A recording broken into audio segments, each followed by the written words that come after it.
Brianna Maitland.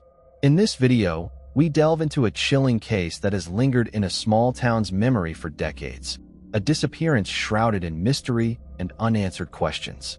On the evening of March 19, 2004, Brianna Maitland wrapped up her shift at a local hotel and set out for home, following a routine she'd carried out countless times before. It was a rhythm deeply woven into life in Sheldon, Vermont. But Brianna couldn't have known that this particular night would take an unexpected and unsettling turn. The following morning, a ski team navigating the snow-covered stretches of Route 118 in Vermont came across something strange. Their attention was drawn to an Oldsmobile Delta oddly backed into a weathered barn. Curious, they pulled over and snapped a few photos. They lingered for a while, hoping to offer assistance, but there was no one in sight. Unaware that the photos they had just taken would become the only visual record of what may have been a crime scene, the ski team got back into their car and continued on their way, leaving behind the spot where Brianna Maitland vanished without a trace. Brianna's parents, Bruce and Kelly Maitland, were from Franklin, Vermont, a small village just before the West Berkshire border. On October 8, 1986, they had crossed into Canada. The village itself is home to just over 1,000 residents. Nestled in the heart of Vermont's stunning landscape, Franklin is surrounded by rolling hills blanketed in lush greenery that stretches as far as the eye can see. This peaceful rural town, with its scattered clusters of weathered barns and old farmhouses, feels like a place frozen in time, quiet, simple, and steeped in rustic charm. Yet beneath Franklin's calm and quiet surface lies a town burdened by a lingering, unsolved mystery. The unexplained disappearance of Brianna Maitland, a young woman whose vanishing still casts a shadow over the community, has turned Franklin into more than just a quiet rural dot on the map. Before I continue, I want to remind you that only a small percentage of people who watch my videos are actually subscribed. So if you enjoy my content, consider subscribing. It's free and you can always change your mind later. Now let's move on with the video. Brianna was raised on her family's farm alongside her older brother. As a child, she trained in jiu-jitsu, and friends recall that she was anything but timid. Her upbringing shaped her into a fiercely independent young woman. Those who knew her describe her as kind-hearted and a loyal friend. Her father, Bruce, says Brianna had a strong moral compass and never hesitated to stand up for what she believed in. As she entered her teenage years, Brianna maintained an active social life, often surrounded by friends. However, because her family's farm was located in a remote area, most of Brianna's friends lived in a town several miles away. According to her father, she never quite fit in at her small-town high school. Against her parents' wishes, Brianna left home during her sophomore year, started couch surfing, and eventually enrolled in school in Sheldon, Vermont, where her closest friends lived. She was searching for a fresh start. In Sheldon, Brianna found a sense of belonging in its close-knit community, something she hadn't experienced before.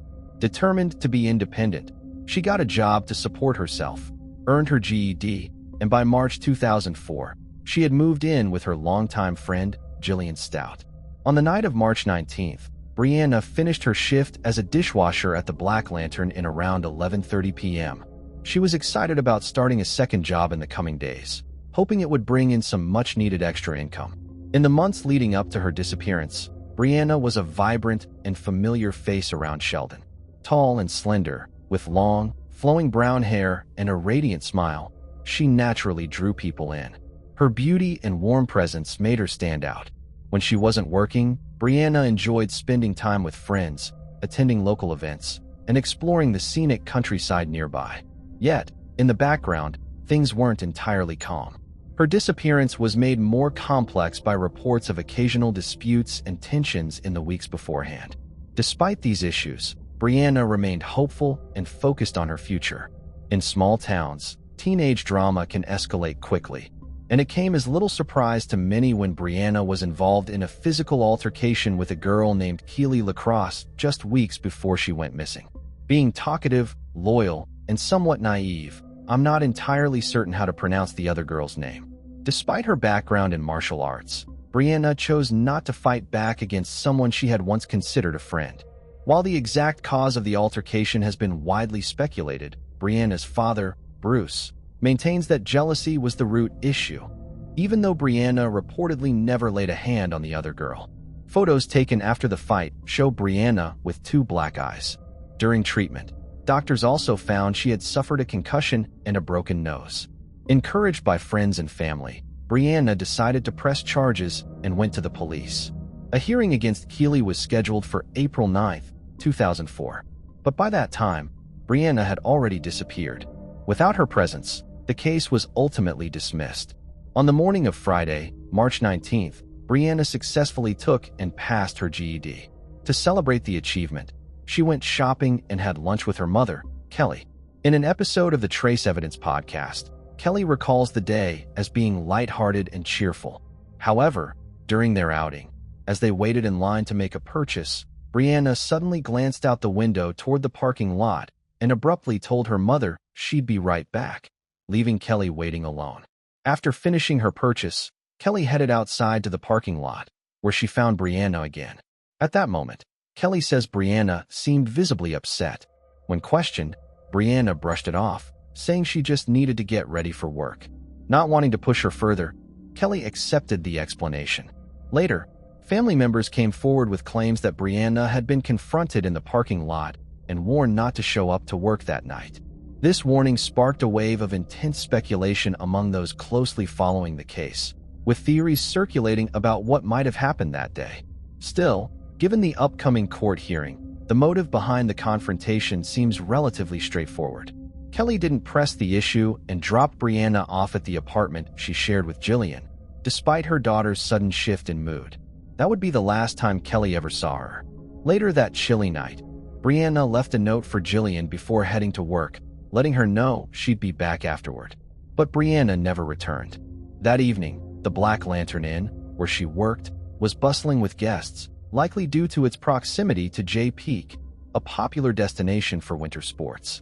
The Red Brick Bed and Breakfast is known to be fully booked during Vermont's winter season. Nestled among the peaceful farmland and rolling hills of Sheldon, Vermont, the Black Lantern Inn stands as a classic symbol of small-town hospitality. Situated in the heart of the town's historic district, this quaint establishment offers a warm and inviting atmosphere to both locals and travelers alike. Behind the scenes, Brianna had become a part of the inn's daily rhythm, her upbeat attitude and natural charm quickly winning over both staff and guests. Everyone who interacted with Brianna was struck by her genuine kindness and approachable nature. In the aftermath of her disappearance, none of her coworkers reported anything unusual about that night. For most of her shift, Brianna had been working quietly in the kitchen. Around 11:20 p.m., she clocked out for the night.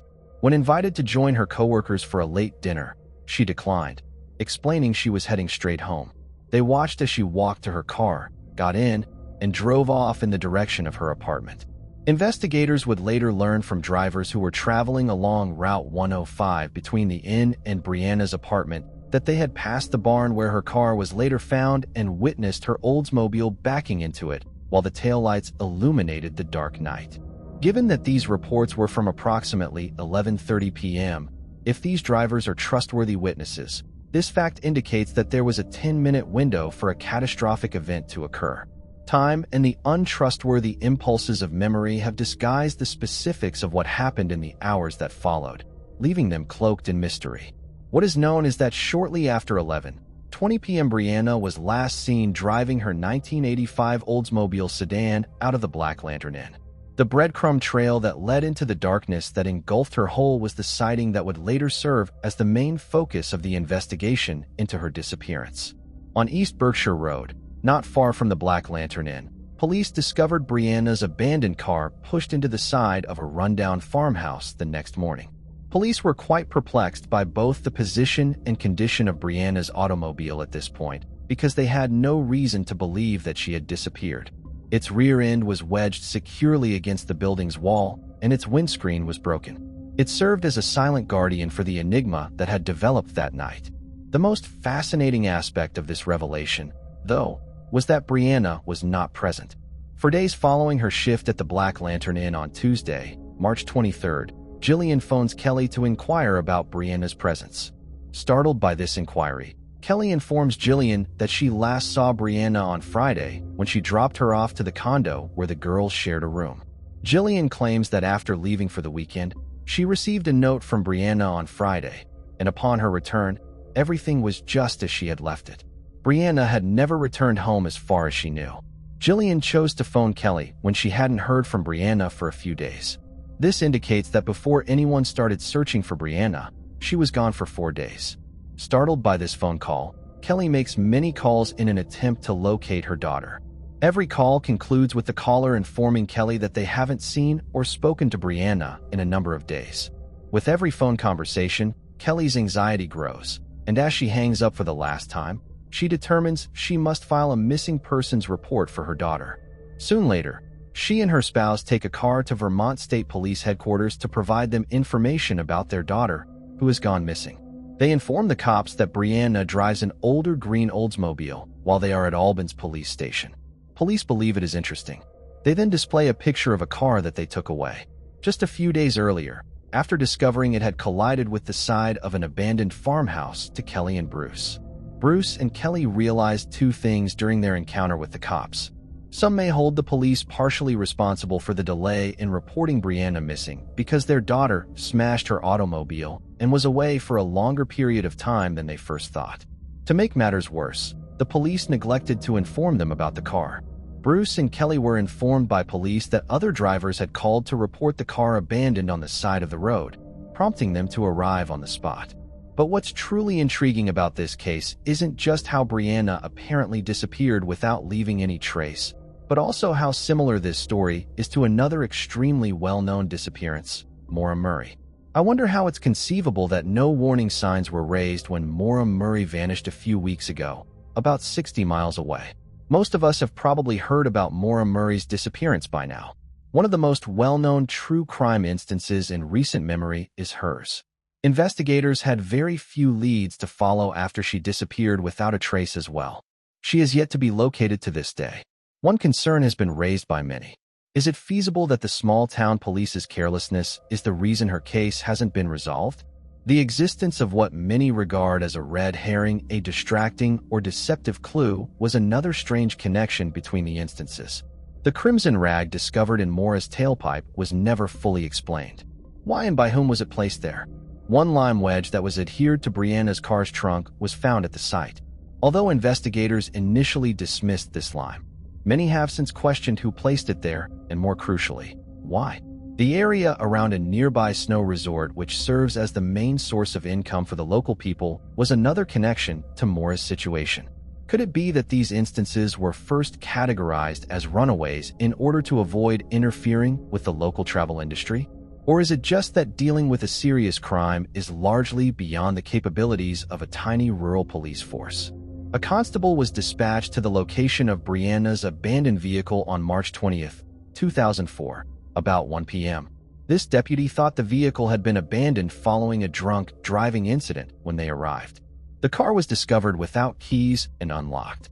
The responding police headed to the Black Lantern Inn, which is only a mile away, to see if they could find Brianna Maitland after finding 2 unopened paychecks intended for her. The inn was closed when he got there. The constable finally made the decision to have Brianna's car towed to a nearby lot since he had to answer another call. He insists he didn't have any grounds to suspect it was a crime scene. Although the crime rate in Vermont and this region in particular is quite low, particularly when it comes to violent crime, I find it hard to accept that a low crime rate discourages police officers from getting the training they need. In addition, I question why an automobile would ever be towed without first getting in touch with the registered owner, particularly in the case of an accident. I just think this is a little backward. Police used K9s to investigate the Dutchburn barn after Brianna's parents filed a missing person report, but they were unable to find any significant evidence. Similar to Maura's case, many people who know Brianna believe that the unresolved status is the result of carelessness and merely indolent police work. At neither place did the police take any photos. In order to get in touch with the registered owner, the responding cops did not run either plate. It appeared that neither car's driver was concerned, even though both had crashed at night in extremely cold weather. Law authorities waited a long time before reaching out to the family after pulling each car away from the scene. Assumptions in law enforcement can be disastrous, as we are all aware, even though Brianna and Maura's disappearances share a number of characteristics. Locals, including Brianna's family and friends, do not think they are connected. They think they know who did it, which is why the question of what happened to Brianna on that fatal night in March 2004 has been the subject of several theories and speculations since her disappearance. According to one widely accepted idea, Brianna might have been the victim of foul play, possibly being attacked by an unidentified assailant or running across someone with bad intentions on her way home from the Black Lantern Inn. The enigmatic circumstances surrounding the finding of Brianna's abandoned car, its back end stuck against the side of an abandoned farmhouse, its windscreen shattered, support this theory by pointing to a potential fight or altercation. According to a different viewpoint, Brianna might have chosen to leave her life behind and start again without telling her loved ones. Proponents of this argument cite Brianna's alleged involvement in those altercations in the weeks preceding her disappearance, as well as her stated wish to leave Sheldon and start again. Nevertheless, this idea lacks hard data to back up its assertions and is primarily theoretical. As best as we can tell, Brianna was in love with Sheldon. Personally, I don't think this explanation makes much sense because she also had a new job set up that she was supposed to start in a few days. Additionally, based on reports of drug activity in the area and Brianna's purported association with people known to be involved in illegal activities, some have theorized that Brianna's disappearance may be related to the drug trade. Although there isn't any concrete proof that Brianna's disappearance was caused by drug use, the existence of these rumors has stoked conjecture and complicated the inquiry. There have now been hints that Brianna's disappearance might be connected to other unresolved cases in the area, like Maura's, which has sparked conjecture about possible links between her abduction and other missing people or illegal activity. However, in the absence of concrete proof to support these assertions, they stay merely conjecture and have not resulted in any noteworthy advancements in the inquiry. The search for answers is still ongoing as investigators sort through leads and look into fresh lines of investigation in the hopes that the truth about Brianna's fate will eventually surface. In the interim, conjecture acts as a motivating factor and a reminder of the unanswered questions that remain in the hearts and thoughts of everybody affected by this unfortunate event. However, there is still hope. In a 2017 podcast interview with Crawlspace Media, private investigator Greg Overocker, who has a strong stake in this case, said he thinks the only reason Brianna's body hasn't been found is because it's on private land. He claims he thinks he knows where she is and that her body hasn't been found because it's on property he can't get on. One of the 4 local guys suspected of being involved in the case owns this property. The program also featured Katie, a close friend of Brianna, who described Brianna's case as incredibly solvable. Katie insists that there are 3 or 4 males involved and that just one of them needs to speak, which begs the question, what sort of bargain will they get and who will it be? Investigators disclosed in March 2016 that they had found DNA in Brianna's vehicle that they believed to be that of their main suspect. Vermont State Police said on March 18, 2022, that forensic materials given to them in the autumn of 2020 were tested in a Texas lab. In order to find a match to a person on the radar of law enforcement, they analyzed these samples using sophisticated DNA sequencing to create a DNA profile. Researchers employed genome sequencing. The profile that resulted in the conviction of Golden State Killer Joseph DeAngelo was created using a similar technique. This indicates that one of their persons of interest has been matched by Vermont State Police. The only issue is that because police haven't named a suspect in their inquiry, it's still unclear who this unidentified person of interest is and why they haven't been recognized as a key suspect despite a DNA match. Although Vermont State Police Detective Angela Baker insists that this evidence doesn't mean they have identified a subject, those who are keeping tabs on the case believe they are getting close. Officials will not make many strong pieces of evidence public because the inquiry is still ongoing. The integrity of the probe would be compromised if this were done. I have a suspicion that law enforcement is trying to strengthen their case with a DNA match in hand, and they're most likely getting closer every day. The appearance of fresh leads and possible evidence was one important development in the investigation. Forensic technology advancements have made it possible for investigators to re-examine already existing evidence and pursue previously uncharted lines of inquiry. Furthermore, the extensive use of social media and online platforms has made it easier for the public, independent researchers, and law enforcement agencies to communicate and work together, which has resulted in the exchange of information and the creation of fresh leads. There have been intermittent reports of possible sightings of Brianna or people who fit her description in recent years, which has given her family and friends new hope. Although many of the reported sightings have proven to be false, each new lead is thoroughly investigated in the hope that it might uncover a crucial detail capable of breaking the case wide open. The mystery of what truly happened to Brianna Maitland on that fateful night continues to haunt not only the town of Sheldon, but people around the world. In the wake of her disappearance, law enforcement launched an extensive investigation, scouring the area for any trace of her. Yet, despite their best efforts, not a single piece of concrete evidence has ever been found. Still, amid the uncertainty and heartache, one truth remains: Brianna Maitland will never be forgotten. Her memory lives on through the enduring hope that one day, the truth behind her disappearance will come to light. For those who knew and loved her, Brianna's legacy remains deeply rooted in their hearts and minds. Until that day comes, she stands as a poignant reminder that some answers remain just beyond our grasp, a symbol of the enduring mysteries that define the human experience. As the sun dips below the rolling hills of Sheldon, the enigma of Brianna Maitland's disappearance continues to cast a long shadow, a quiet testament to both life's fragility and the resilience of the human spirit. Though she may have vanished into the night, her light endures, shining as a beacon of hope amid the darkness.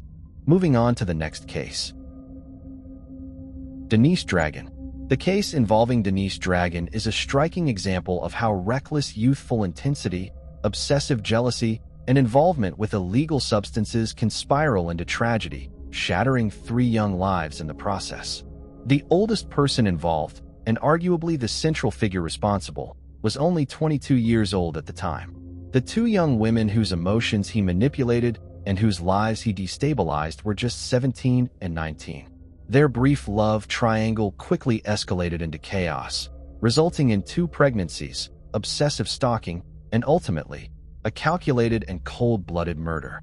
Mario Topanera was born in 1996 in Alcorcón, a small suburb of Madrid, Spain. He showed little interest in education or establishing a stable career. By 22, he was still living in his parents' home and scraping by through odd jobs.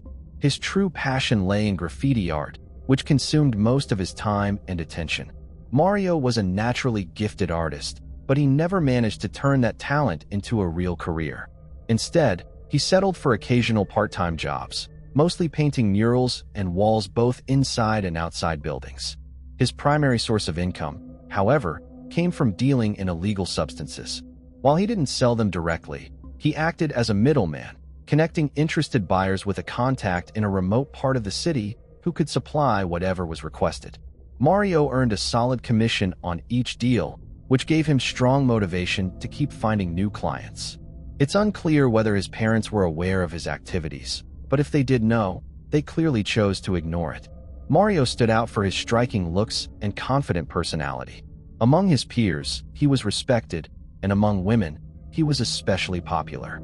He was charming and charismatic, quickly forming new relationships and frequently juggling multiple romances at once, with no real intention of committing to any of them. Denise Maria Dragon was born in Romania in 2001 to Emil and Daniela Dragon.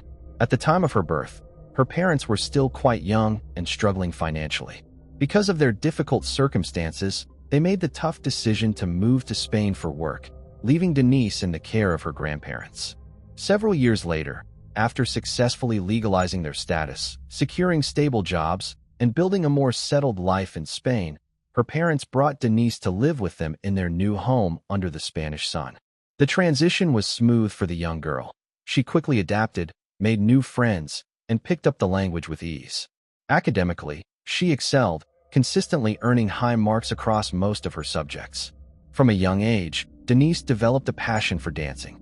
She happily spent hours each day training in the studio and frequently took part in various competitions. However, during her middle school years, her parents' marriage began to fall apart, eventually leading to their separation. After the divorce, Denise stayed with her mother, though her father, despite having started a new family, remained actively involved in her life. He continued to support her emotionally and financially, making a strong effort to stay connected. Not long after, Denise's mother remarried, and within a year, Denise gained a younger brother whom she adored. She loved spending time with him and took her role as an older sister seriously. By the age of 16, Denise decided to pursue a new dream. She wanted to become a stylist and master the art of hairdressing. With this decision, she stepped away from both school and dancing to fully dedicate herself to her new interest. Her parents respected her choice and didn't stand in her way, giving her the freedom to follow her own path. To gain hands-on experience, Denise began working at a beauty salon owned by her relatives. The third key figure in this tragic love triangle was a 19-year-old girl named Rocio Martinez. Born and raised in the suburbs of Madrid, Rocio was the daughter of a police officer who was later transferred to Alcorcón, prompting the whole family to relocate there. From a young age, Rocio was known for her impulsive, confrontational, and at times aggressive behavior. She was accustomed to getting her way and had little tolerance for rejection. Despite being diagnosed early in life with diabetes and serious heart issues, conditions that required strict medication, diet, and routine, Rocio didn't let her health constraints stop her from falling in with the wrong crowd. She drank alcohol, experimented with drugs, and frequently engaged in petty crimes and thefts alongside her group of friends. However, thanks to her father's position in law enforcement and his network of connections, Rocio was never held accountable for her actions. She believed she was untouchable, that no matter what trouble she got into, her father would always be there to bail her out. On top of that, Rocio was attractive and always surrounded by admirers. Her beauty and confidence only added to her sense of invincibility. Meanwhile, after Denise left school and began working as a stylist, she found herself with more free time, which she often spent hanging out with friends. Her closest companion since high school was Sylvia, her best friend and confidant. Denise trusted her completely and shared all her thoughts and feelings with her. One spring evening in 2018, while strolling through the city with Sylvia, Denise happened to meet Mario. The charming and outgoing young man quickly captivated her. They struck up a conversation, and by the end of the night, they had exchanged phone numbers. It wasn't long before a romance blossomed. They began seeing each other almost daily, and the relationship progressed quickly. For the first time, Denise felt she was truly in love, and in her eyes, Mario seemed like the perfect match. It also turned out that they had many common interests. They liked the same movies, the same music. They both adored dogs and dreamed of traveling the world. Just a few days after meeting, Denise invited her chosen one to a family dinner to introduce him to her mother. But Daniela did not approve of her daughter's choice. The woman immediately did not like Denise's lover. Something in him alerted her and even frightened her. Mother hastily made inquiries about him and was horrified when she learned that Mario is associated with the trade in illegal drugs. Daniela had a serious talk with her daughter, hoping that she would end her relationship with a guy with such a dubious reputation. Calmed her mother and promised her that she would break up with her lover. But in fact, she continued to meet with him. Quite quickly, Denise realized that Mario is not so nice and kind as he wants to seem. The young man tried to control every step of his passport, wanted to know where she goes and with whom she communicates without permission, took her phone and checked accounts and social networks. For several months, the girl in love hoped that her chosen one would change and they could build a strong and lasting relationship. But it only got worse. Mario began to consider her his property, which he can dispose of and who must do everything only as he says. At the moment when Denise seriously considered breaking off the relationship, she was horrified to realize that she was pregnant. She didn't want to tie her life to this man and endure constant harassment. Besides, Denise was afraid that now Mario wouldn't leave her alone at all. On top of that, she was only 17 years old and she herself was simply not ready for motherhood and responsibility for a new little life. Then Denise decided to talk frankly with her mother and told her everything, asking for advice on how to proceed. The woman listened to her daughter and recommended her to terminate the pregnancy, adding that the choice in any case will remain only for her. Denise thought it over once more and then followed her mother's advice by having an abortion. When Topanera found out about it, he was furious. The guy thought that Denise betrayed him, that she had no right to do so, and only he could decide what to do with this child. Relationships finally broke down, but the young man was not going to let Denise go and leave her alone. Moreover, he promised to take revenge on her for such betrayal and to hurt her as much as she hurt him. When Denise called her father in tears and told him about everything, Emile decided that his daughter needed to get away from all these difficult events that had shaken her peace of mind and go somewhere on vacation. He paid for his ex-wife and daughter a trip to one of the fashionable European resorts where they went together.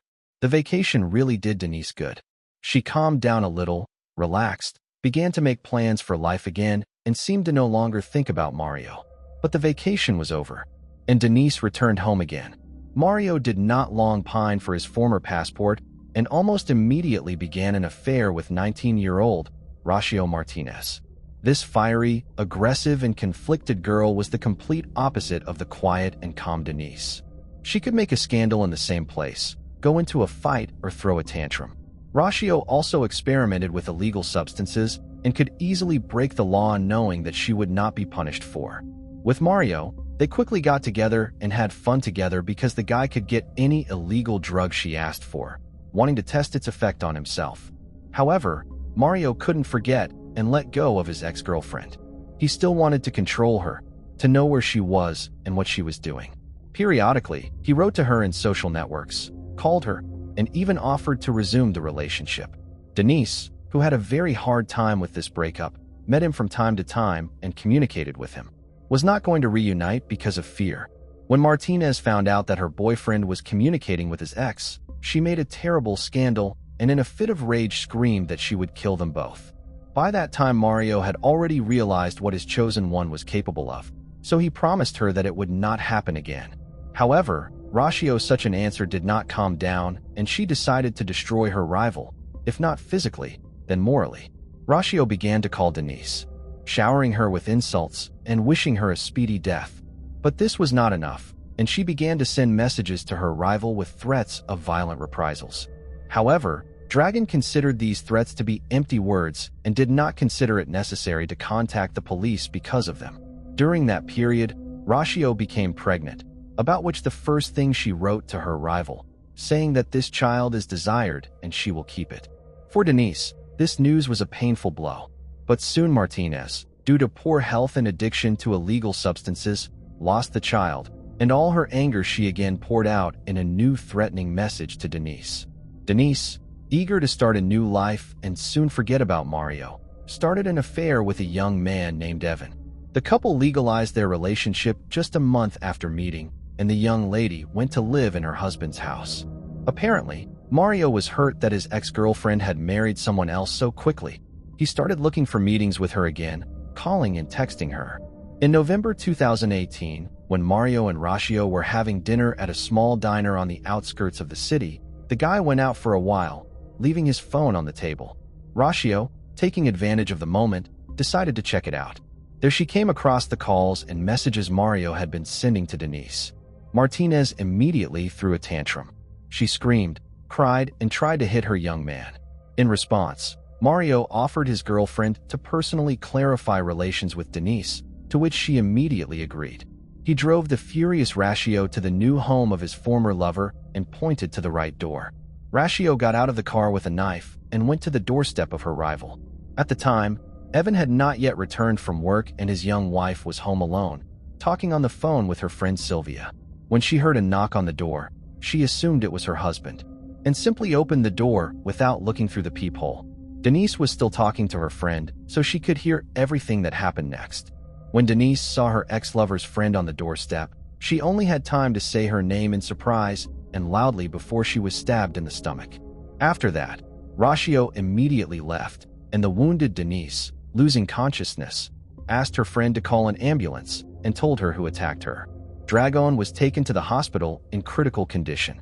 The doctors fought desperately for her life for several hours, but the wound was too deep. She lost a lot of blood, and it was alas impossible to save her. After Rocio dealt the fatal blow to her rival, she ran back to the car, jumped into the cabin, and told Mario to get out of here. On the way, she confessed everything to him, and together they disposed of the crime weapon and washed the traces of blood off her hands and clothes. Mario decided it would be best for them to hide for a while.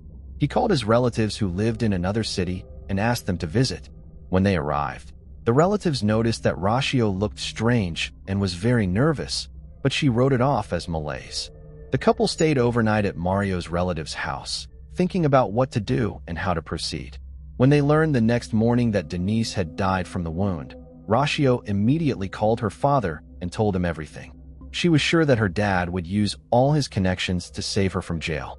This time, however, the policeman father did not help his daughter, who had taken another man's life. He followed her to another city and then handed her over to the police himself. One of the main witnesses in the case was Sylvia, who at the time of the crime spoke to the deceased on the phone. The case file also included numerous threatening messages that Ratio had sent to her rival over the course of several months. The defendant initially tried to deny her guilt, but all the facts and evidence were against her. Then Ratio apparently began to lose her nerve, and she confessed to everything, giving a detailed account of the attack. She noted that it was Mario who pushed her to do it, who drove her to the victim's house and allowed her to take the knife that was in the car. Ratio suggested that he wanted to take revenge on Denise with her hands. Surprisingly, Topanera himself was only a witness in the case, not an accomplice. He completely denied his guilt and said that he only brought Ratio to his ex-girlfriend's house so that they could finally work things out and stop feuding. He also said he didn't realize Ratio had a knife and didn't see any blood on her hands or clothes when she returned to his car. At the next court hearing, the couple again denied their guilt, saying this time that they were not at the scene at all. Allegedly, they had spent the entire evening at Mario's relative's house and Denise had been fatally stabbed by someone else. Martinez claimed that she had no hatred for her rival and had no motive to kill her. Nevertheless, Ratio's guilt was proven and she went to prison for 18.5 years. But Mario remained completely unpunished. Almost immediately, Mario began another relationship and, with no sense of discretion, started boasting that the girls in his life were willing to kill each other over him. He even spoke in detail about the events of that tragic night, information that quickly made its way to Denise's grieving parents. Outraged, the Dragon family once again turned to the court, demanding justice for the man they believed was ultimately responsible for their daughter's death. This time, Mario Topanera was taken into custody. However, just a few days later, he was released on his own recognizance. Eventually, he was acquitted and once again walked free. Denise's parents continued to fight, filing multiple appeals in hopes of increasing Ratio's sentence and holding Mario accountable as an accomplice. Yet, despite their persistent efforts, Mario has never been brought to justice for his role in the events that led to their daughter's death. Moving on to the next case. Emma Youngstig. In psychology, there's a term known as Adderley syndrome, which describes a pathological obsession that one individual develops toward another. The condition is named after Adele Hugo, the youngest daughter of renowned French writer Victor Hugo. Adele was a strikingly beautiful and gifted pianist, but her mental health suffered deeply due to an unreciprocated love. Her obsession led her to relentlessly follow the man she loved, pretending to be his wife, ultimately sabotaging both his career and personal life. Tragically, Adele spent 43 of her 84 years confined to a psychiatric hospital.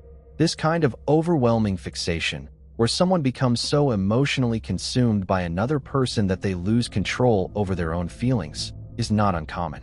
In many instances, a skilled psychologist can provide effective treatment. However, in more severe cases, hospitalization and intensive therapy may be necessary. At times, such obsession can verge on madness, driving a person to desperate, unpredictable, and even brutally violent behavior. One of the most shocking examples of this occurred in 2008 with the case of Emma Youngstig, which sent shockwaves across Europe and became one of the most disturbing incidents in Swedish forensic history. Although the suspect could have been declared mentally unstable, the lack of concrete evidence nearly led to the case being dropped, until the trial revealed his true nature. Emma Youngstig came from a young and relatively inexperienced family. Born on February 16, 1985, in Stockholm, she spent most of her childhood and teenage years in the city. Raised in a modest household, she was the younger of two daughters and grew up alongside her elder sister, Katarina. At 19, Emma married Nicholas, a young man she had been dating since their high school years. Emma's partner wasn't much older than she was, and by the time they got married, she was already pregnant. At the age of 20, she gave birth to their first child, a son named Max. Just a year and a half later, their daughter, Saga, was born. However, despite having 2 children together, the couple was still quite young and unprepared for the responsibilities and challenges of married life. Arguments over small issues became frequent, and they struggled to communicate effectively.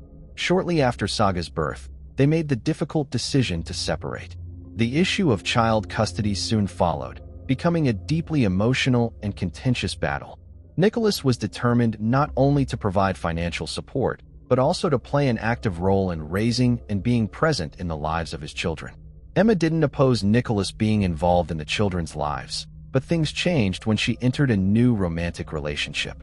She moved with her kids to a small town called Arboga, around 150 kilometers from Stockholm, to live with her new partner. Nicholas objected strongly to the move, as he wanted to see his children regularly. The disagreement led to multiple court appearances, and at one point, Nicholas even threatened Emma, something she reported to the police right away.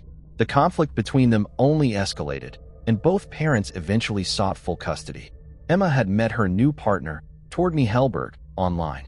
Their connection was immediate, and their relationship progressed quickly. Torgny wasn't deterred by the fact that 23-year-old Emma already had 2 children from her previous marriage.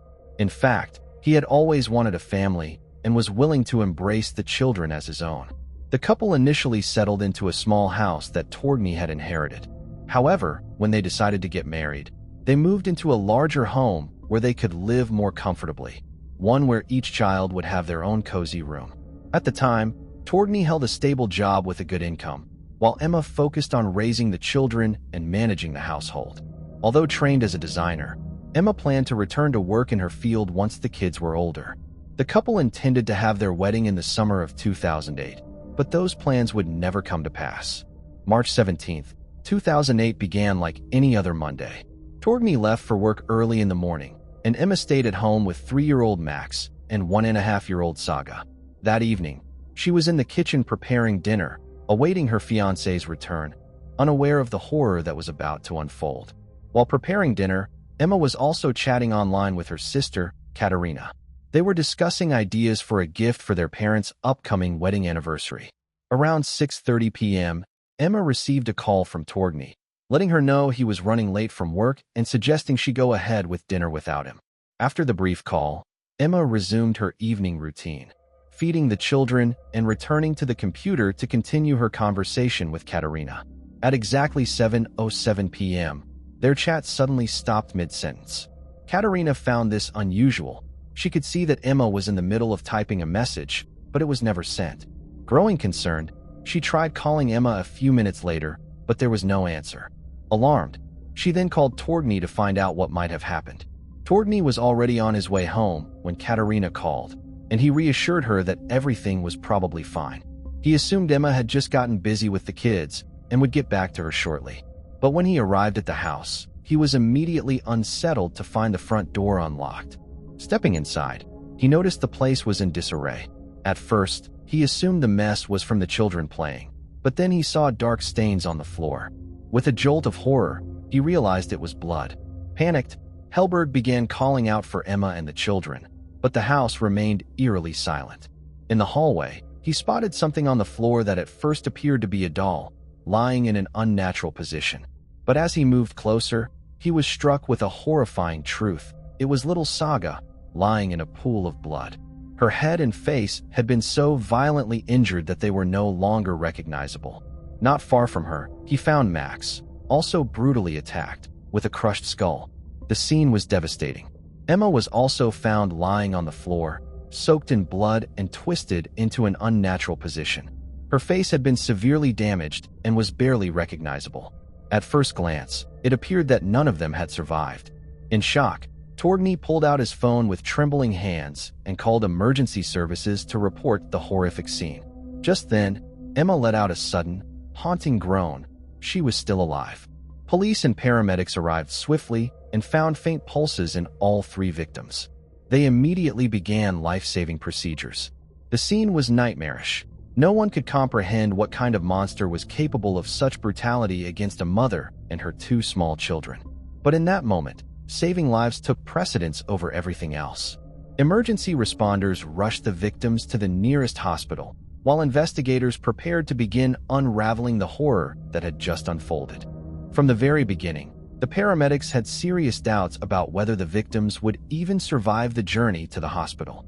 Still, all three arrived at the medical facility alive.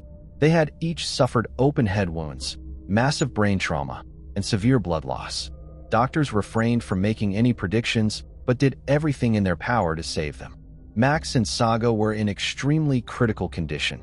Even if they pulled through, it was unlikely they would ever regain the ability to breathe on their own. Emma's condition was also dire, but considered more stable in comparison. She was placed in a medically induced coma and connected to life support systems, giving her body a chance to fight for survival. While medical staff worked tirelessly to keep the victims alive, forensic specialists combed through the crime scene, searching for evidence and piecing together the events that had led to such a horrifying attack. Inside the house, chaos was everywhere, belongings were scattered, and blood stained both the floors and walls. Unfortunately, in their urgent efforts to reach and treat the victims, paramedics had unintentionally disrupted the scene. Items had been moved, and the area where Emma, Max, and Saga were found had been heavily trampled. Now, investigators faced the challenge of distinguishing between the footprints left by emergency responders and any that might belong to the attacker. What shocked investigators even more was the speed of the attack. The brutal assault had taken place within a window of just 13 minutes. Emma's final message to her sister was sent at 7:07 p.m., and Tortney's emergency call came in at 7:20 p.m. The sheer violence of the attack suggested a deeply personal motive, an overwhelming hatred or resentment toward the victims. The weapon used was believed to be a blunt, heavy object, most likely a hammer, which the killer used to strike with extreme and merciless force. However, nothing of the kind could not be found at the scene, from which the natural conclusion was that the perpetrator took it with him. First suspect from the start, Hellberg was the prime suspect. He was not married to Emma and was not the father of her children, and therefore it was suggested that perhaps a domestic quarrel between the couple could turn into a bloodbath. The grief-stricken man was immediately questioned, but he had an ironclad alibi. Firstly, he was really late at work, which was confirmed by his boss and colleagues. And secondly, at the time of the brutal massacre of his loved ones, he was walking down the street and was caught on a number of CCTV cameras. Nevertheless, Tortney was decided to take a detailed statement, as he might have seen or heard something important that could help in the investigation of the crime. However, he could not remember anything specific, for it was business as usual until he saw the mess and the bodies lying on the floor. The only thing that alerted him was the unlocked front door, which could indicate that Emma had let the criminal in. After questioning, the man was released. By then, he had already informed his fiancée's family, and Emma's parents immediately rushed to Arboga from Stockholm. Together, they went by car straight to the hospital to the victims. But on the way there, they learned from the news on the radio, terrible news. Max and Saga died of their injuries without regaining consciousness. Ex-husband's revenge? The new suspect was Emma's ex-husband and father of the children, Nicholas. The couple had been divorced for more than a year and parted peacefully. They did not manage. They constantly quarreled, sued for custody of the children, and the man even threatened the ex-spouse. Which she reported to the police. It seemed that everything fits. After the breakup of the young woman took the children and took them to another city to his new chosen one and their father, not having achieved custody through the court on the grounds of hostility to Emma, decided to take a desperate step and in a fit of rage and crucified the heirs. Nicholas was immediately tracked down and taken into custody. But the man seemed crushed by the news of Max and Saga's deaths, sobbing and constantly asking if there was some mistake. When he was charged with what had happened, he was at first stunned and then began shouting that he would never hurt his children, whom he adored. When asked where Nicholas was at the time of the crime, he replied that he was away in another city where he went on business for a day. It sounded strange, but soon, his alibi was confirmed. The man was indeed 120 miles away from the crime scene when someone was massacring his ex-wife and children. Searching for clues and fearing for the life of the sole survivor, Forensic investigators remained active at the scene, trying to find any clues, evidence, or traces of the attacker. But the perpetrator had obviously worn gloves and left no fingerprints. With traces of shoes, everything was much more difficult. Because the house was visited by a dozen doctors who rendered assistance and took out the victims. Now it was necessary to collect all the footprints there and to find out which of them did not belong to the medics, Torgny, or the victims themselves. The law enforcers were afraid that the criminal, having learned that Emma had survived, might sneak into the hospital and finish what he had started. After all, she was a crucial witness, and in case she came to her senses and could testify, she would certainly give him away. Therefore, a 24-hour guard was posted outside Youngstig's room. At the same time, neighbors were interviewed in search of possible witnesses.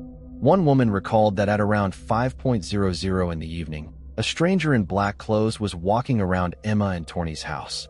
She thought it was strange, but she could not see the man's face because it was hidden by a hood.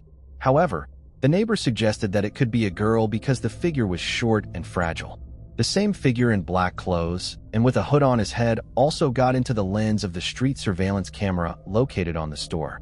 A couple of minutes walk from the scene of the crime. It also appeared to law enforcement that the woman in the video was a frail-looking girl. But who was she and why would she wish harm on Emma and her children? The recording decided to show Torgny and to find out his opinion about who the stranger could be and whether he has any assumptions about it. Already from the first frames, the man began to change in his face, turned pale, and then said that it could be his ex-girlfriend, 31-year-old Christina Schur, although he could not say for sure. Who is Christina Schur? Torgny's former sweetheart was born in Hanover, Germany in 1977. When she was still a child, her father left the family and practically stopped communicating with his daughter, which negatively affected her mental state and behavior. The girl grew up willful and purposeful, but had a complex character. As a teenager, she went to the United States on an exchange program and lived in New York for several years. The girl received a good education in the field of history and archaeology, traveled extensively throughout Europe, taking part in excavations and expeditions. In the summer of 2006, she went to Greece, to the island of Crete, where she got a job in one of the popular hotels as a tour guide. There in July came on vacation 26-year-old Torgny, who immediately attracted Christina. He also liked this smart, interesting, and educated girl with whom he had an affair from the first days of acquaintance. Schur at that time was 29 years old, but a small age difference did not embarrass the couple. Their connection lasted for a week while the guy was vacationing in the hotel, and after his departure, they continued to communicate by phone and correspond on the internet. A few months later, Christina came to Hellberg in Sweden and literally asked to stay at his house. Even then, such behavior seemed to Torgny too intrusive and even tactless. So when Christina offered him a weekend trip to the mountains, he refused, and sincerely hoped that this was the last time they would meet. But the girl continued to call, write, and insist on a new meeting. In January 2007, during a phone conversation, Torgny told Christina that everything was over between them and they should not meet again. But Christina pretended not to hear it. She continued to call, asking to come to visit him and calling Torgny to go on vacation with her. In the spring of 2007, Christina again came to Sweden and began to literally stalk the former boyfriend.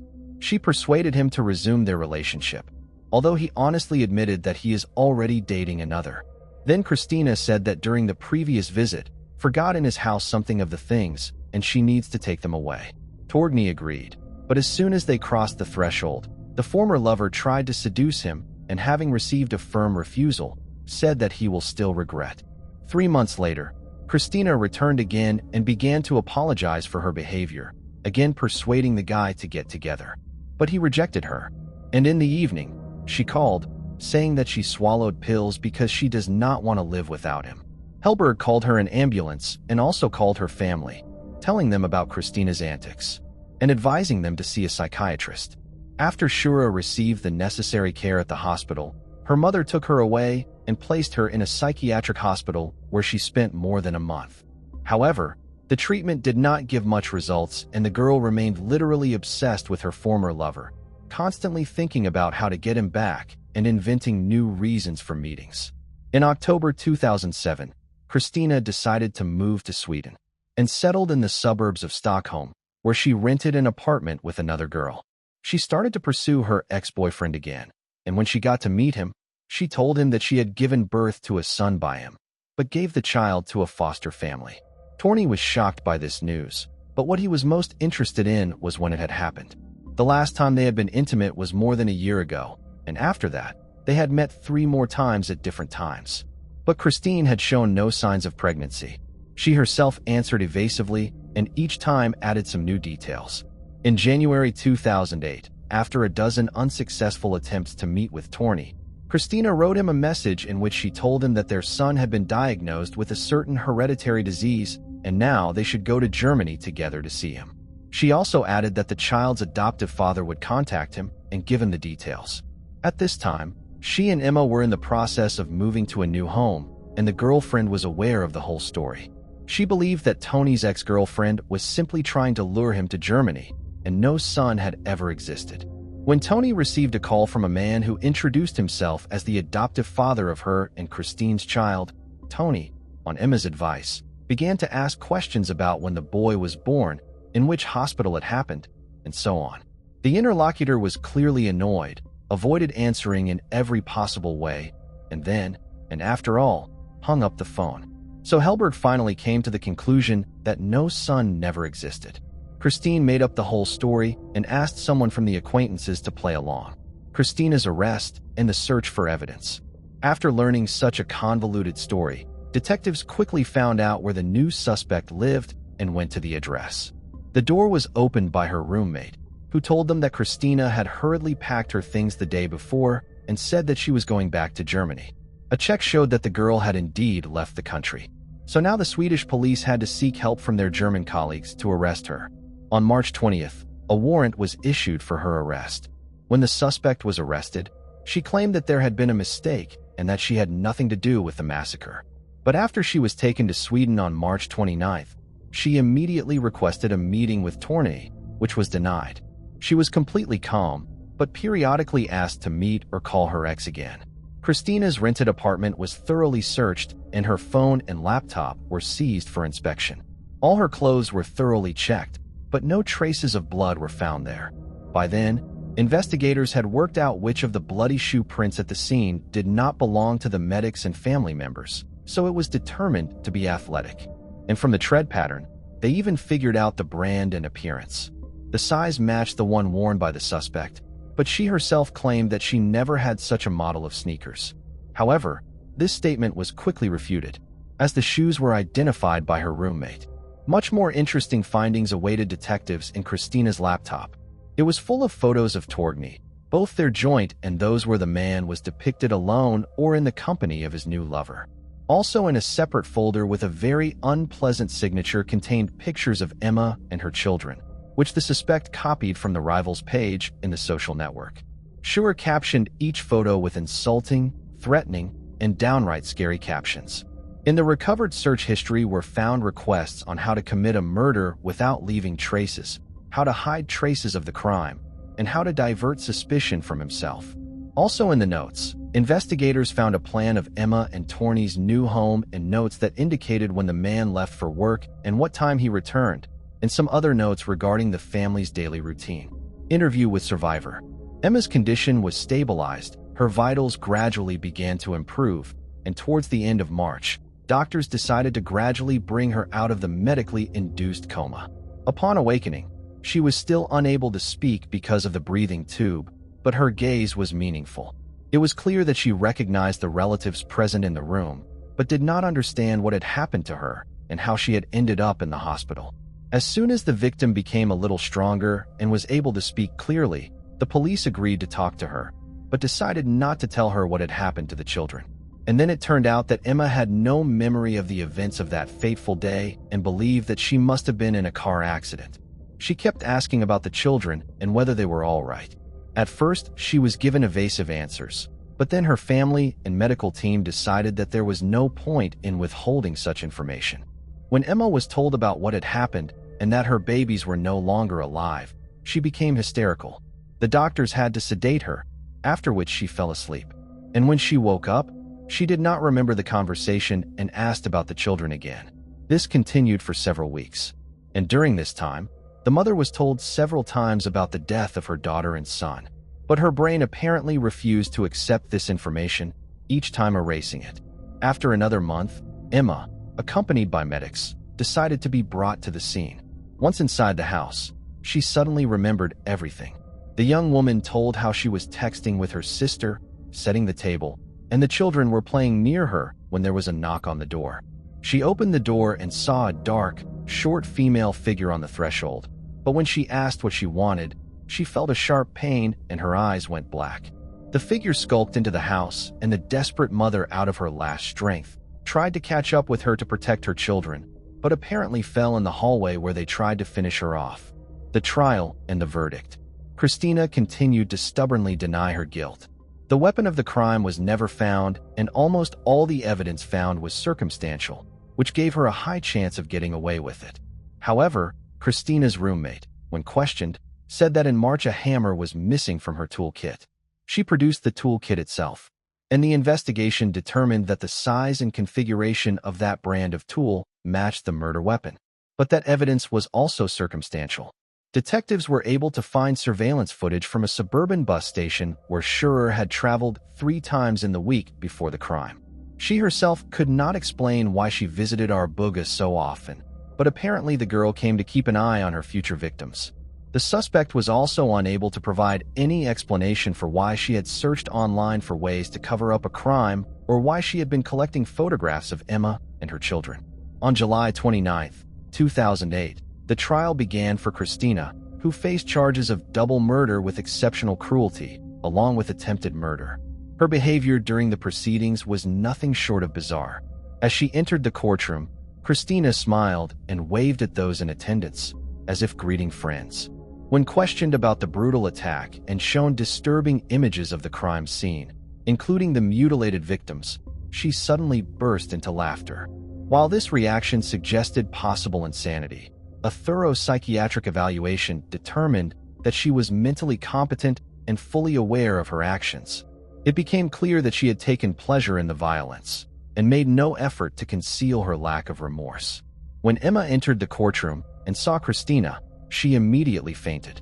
Once she regained consciousness, she said that she finally remembered everything, and that Christina's face was the last thing she had seen on that horrific day.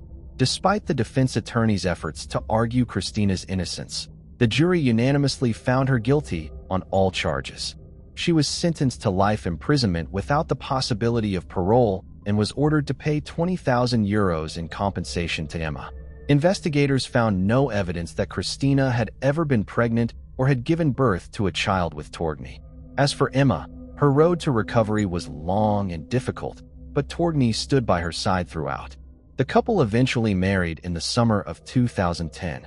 Today, they are raising 2 children together, both of whom are aware of the heartbreaking fate that befell their older brother and sister. Moving on to the next case. Gretchen Anthony. In March 2020, the COVID-19 pandemic swept across the United States. As the world began shutting down, fear and uncertainty about the new virus spread rapidly. On March 23rd, 12-year-old Gretchen Anthony, who was staying with her father at the time, received a text from her mother. "Good morning. I have tested positive for the coronavirus. That means I will have to stay home for at least 2 weeks." Ava responded, "Okay, I really hope you feel better." Soon after, her mother stopped sharing her phone's location with her. Over the following 3 days, friends and family received multiple messages describing Gretchen's worsening health. Oddly, no one was able to reach the 51-year-old directly. Even more troubling, she didn't call her young daughter, a behavior completely out of character for such a devoted mom. Loved ones began to fear that something far more sinister than a serious case of COVID-19 was happening. It seemed someone else might be using Gretchen's phone to hide the fact that she had vanished. As the investigation progressed, police quickly realized that someone was using the COVID-19 pandemic as a cover for Gretchen's disappearance. Gretchen Anthony was born on January 8, 1969, in Doylestown, Pennsylvania. She spent much of her early life in the Northeast, attending fashion school in New York City before moving to New Jersey, where she eventually became a teacher. In 2006, the blue-eyed blonde relocated to Jupiter, the northernmost city in Palm Beach County, Florida. After spending 8 years working in private schools within the county, Gretchen decided to change paths and accepted a position in the Human Resources Department at Viking Utility, an electrical contracting company. The job gave her the opportunity to meet new people, a part of the work she genuinely enjoyed. Her colleagues became like a second family to her. Although her first marriage didn't last, she and her ex-husband maintained a friendly relationship and continued to co-parent their cherished daughter through shared custody. Gretchen lived an active life and was heavily involved in sports, which ultimately led to her meeting David Anthony. David, 7 years younger than Gretchen, was charismatic and charming. He first entered her life as her personal trainer, but their relationship quickly evolved, and he became her second husband. Known for his muscular build and outgoing personality, David was a standout at the gym. Women from across the county came to train with him, and he gained quite a following. Gretchen was drawn in and soon fell in love. Their romance moved quickly. After a short engagement, they married at the Elvis Chapel in Las Vegas. In 2015, Gretchen Stoughton Crane became Gretchen Stoughton Anthony, believing she had found the man of her dreams. Her daughter also took to David, affectionately referring to him as her bonus dad. The couple was married for 5 years, but the relationship that started out so full of love and promise gradually took a dark turn. As events unfolded, Gretchen began to fear for her safety. When the tragedy came to light, both police and reporters began digging into the background of her second husband, and what they uncovered was shocking. It was later revealed that David Ethan Anthony was originally named David Anthony Deutsch before legally changing his name. As David Anthony Deutsch, he had once been a standout college basketball player, but in 1997, he was arrested for robbing a Blockbuster video store using a water pistol and assaulting a police officer. He accepted plea deals in both cases and served time behind bars. David grew up without a father in Palm Beach Gardens and spent much of his youth and teenage years in isolation. He was quiet, introverted, and suffered from low self-esteem. Bullied at school for being overweight, he was even denied entry into recreational sports leagues because of his size compared to other children. As he entered adolescence, David battled severe depression and began showing signs that his family believed aligned with bipolar disorder. Despite his struggles, David refused to take any medication and instead threw himself obsessively into sports, where he truly thrived. After high school, he earned a basketball scholarship and became a standout player on his college team. A huge fan of the sport, David idolized basketball legends and even named his husky Kobe in honor of his favorite player, Kobe Bryant. When Bryant tragically died in a helicopter crash on January 26, 2020, the event became yet another trigger for David's already fragile mental state. Meanwhile, the charismatic and athletic coach pushed aside his mental health issues and basked in his growing popularity. He eventually married Gretchen, and together they maintained a physically active lifestyle. David enjoyed biking, deep-sea fishing, and kayaking, while Gretchen committed to the gym, yoga, and beach outings. However, only the first 2 years of their marriage were truly joyful. During the final 3 years, the always smiling blonde would find herself struggling to break free from a relationship that had taken a dark turn. Gretchen confided in friends that her husband's behavior was becoming increasingly erratic and, at times, verbally abusive. Although the couple separated for about 6 months at one point, they eventually reconciled. Tabitha Hopkins, David's former supervisor at the gym, later recalled witnessing disturbing mood swings in him. By 2017, his behavior had become so problematic, particularly toward women, that Tabitha had no choice but to fire him. David's actions grew more bizarre over time, and he refused to seek professional help. In 2018, he became fixated on the idea of an impending apocalypse, going so far as to load his truck with 3 large bags of rice, cookware, and 10 pairs of shoes. His family believed these extreme behaviors were signs of bipolar disorder and manic depression.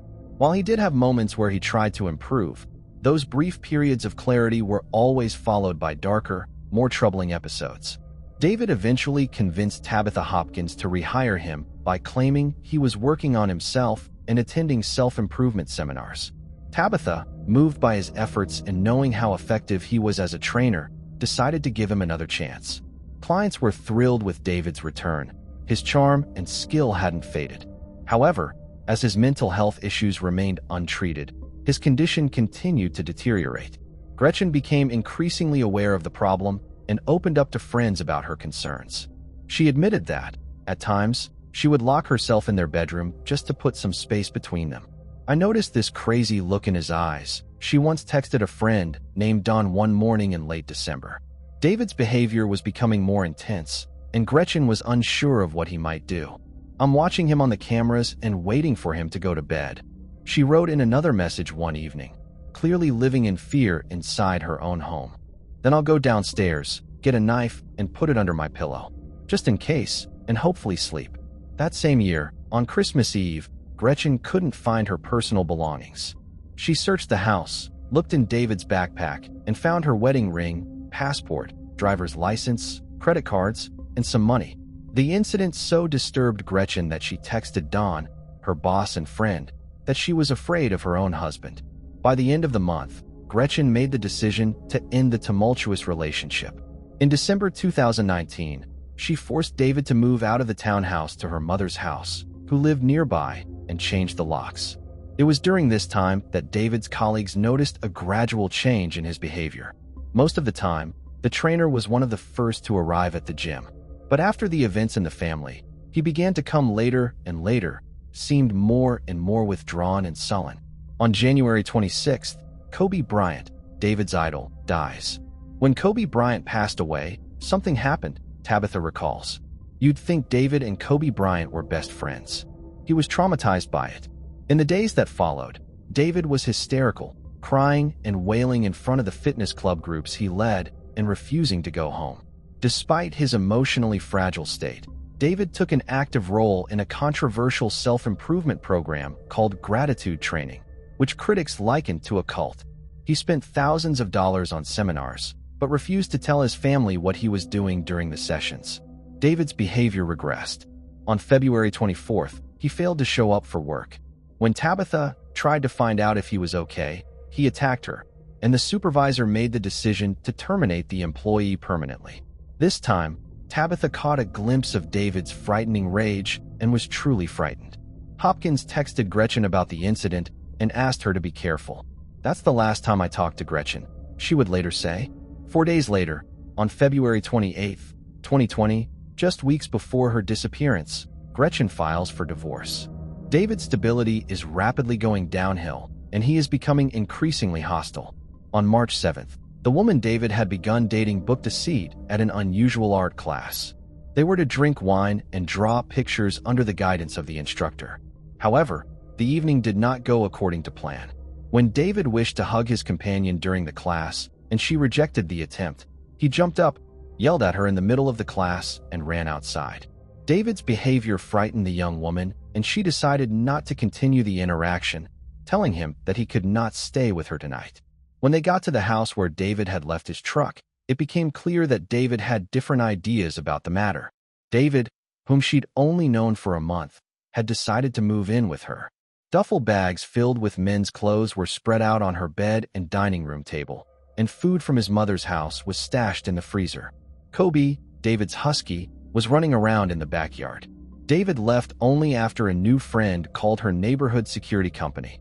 When Gretchen went missing, her family told investigators that David was returning to her home after he left. The young woman was concerned for her safety and installed surveillance cameras throughout the house and garage. On March 11th, the World Health Organization declared a pandemic. A few days later, David, believing the pandemic to be an end-of-the-world prophecy, showed up at Gretchen's house in the early morning hours.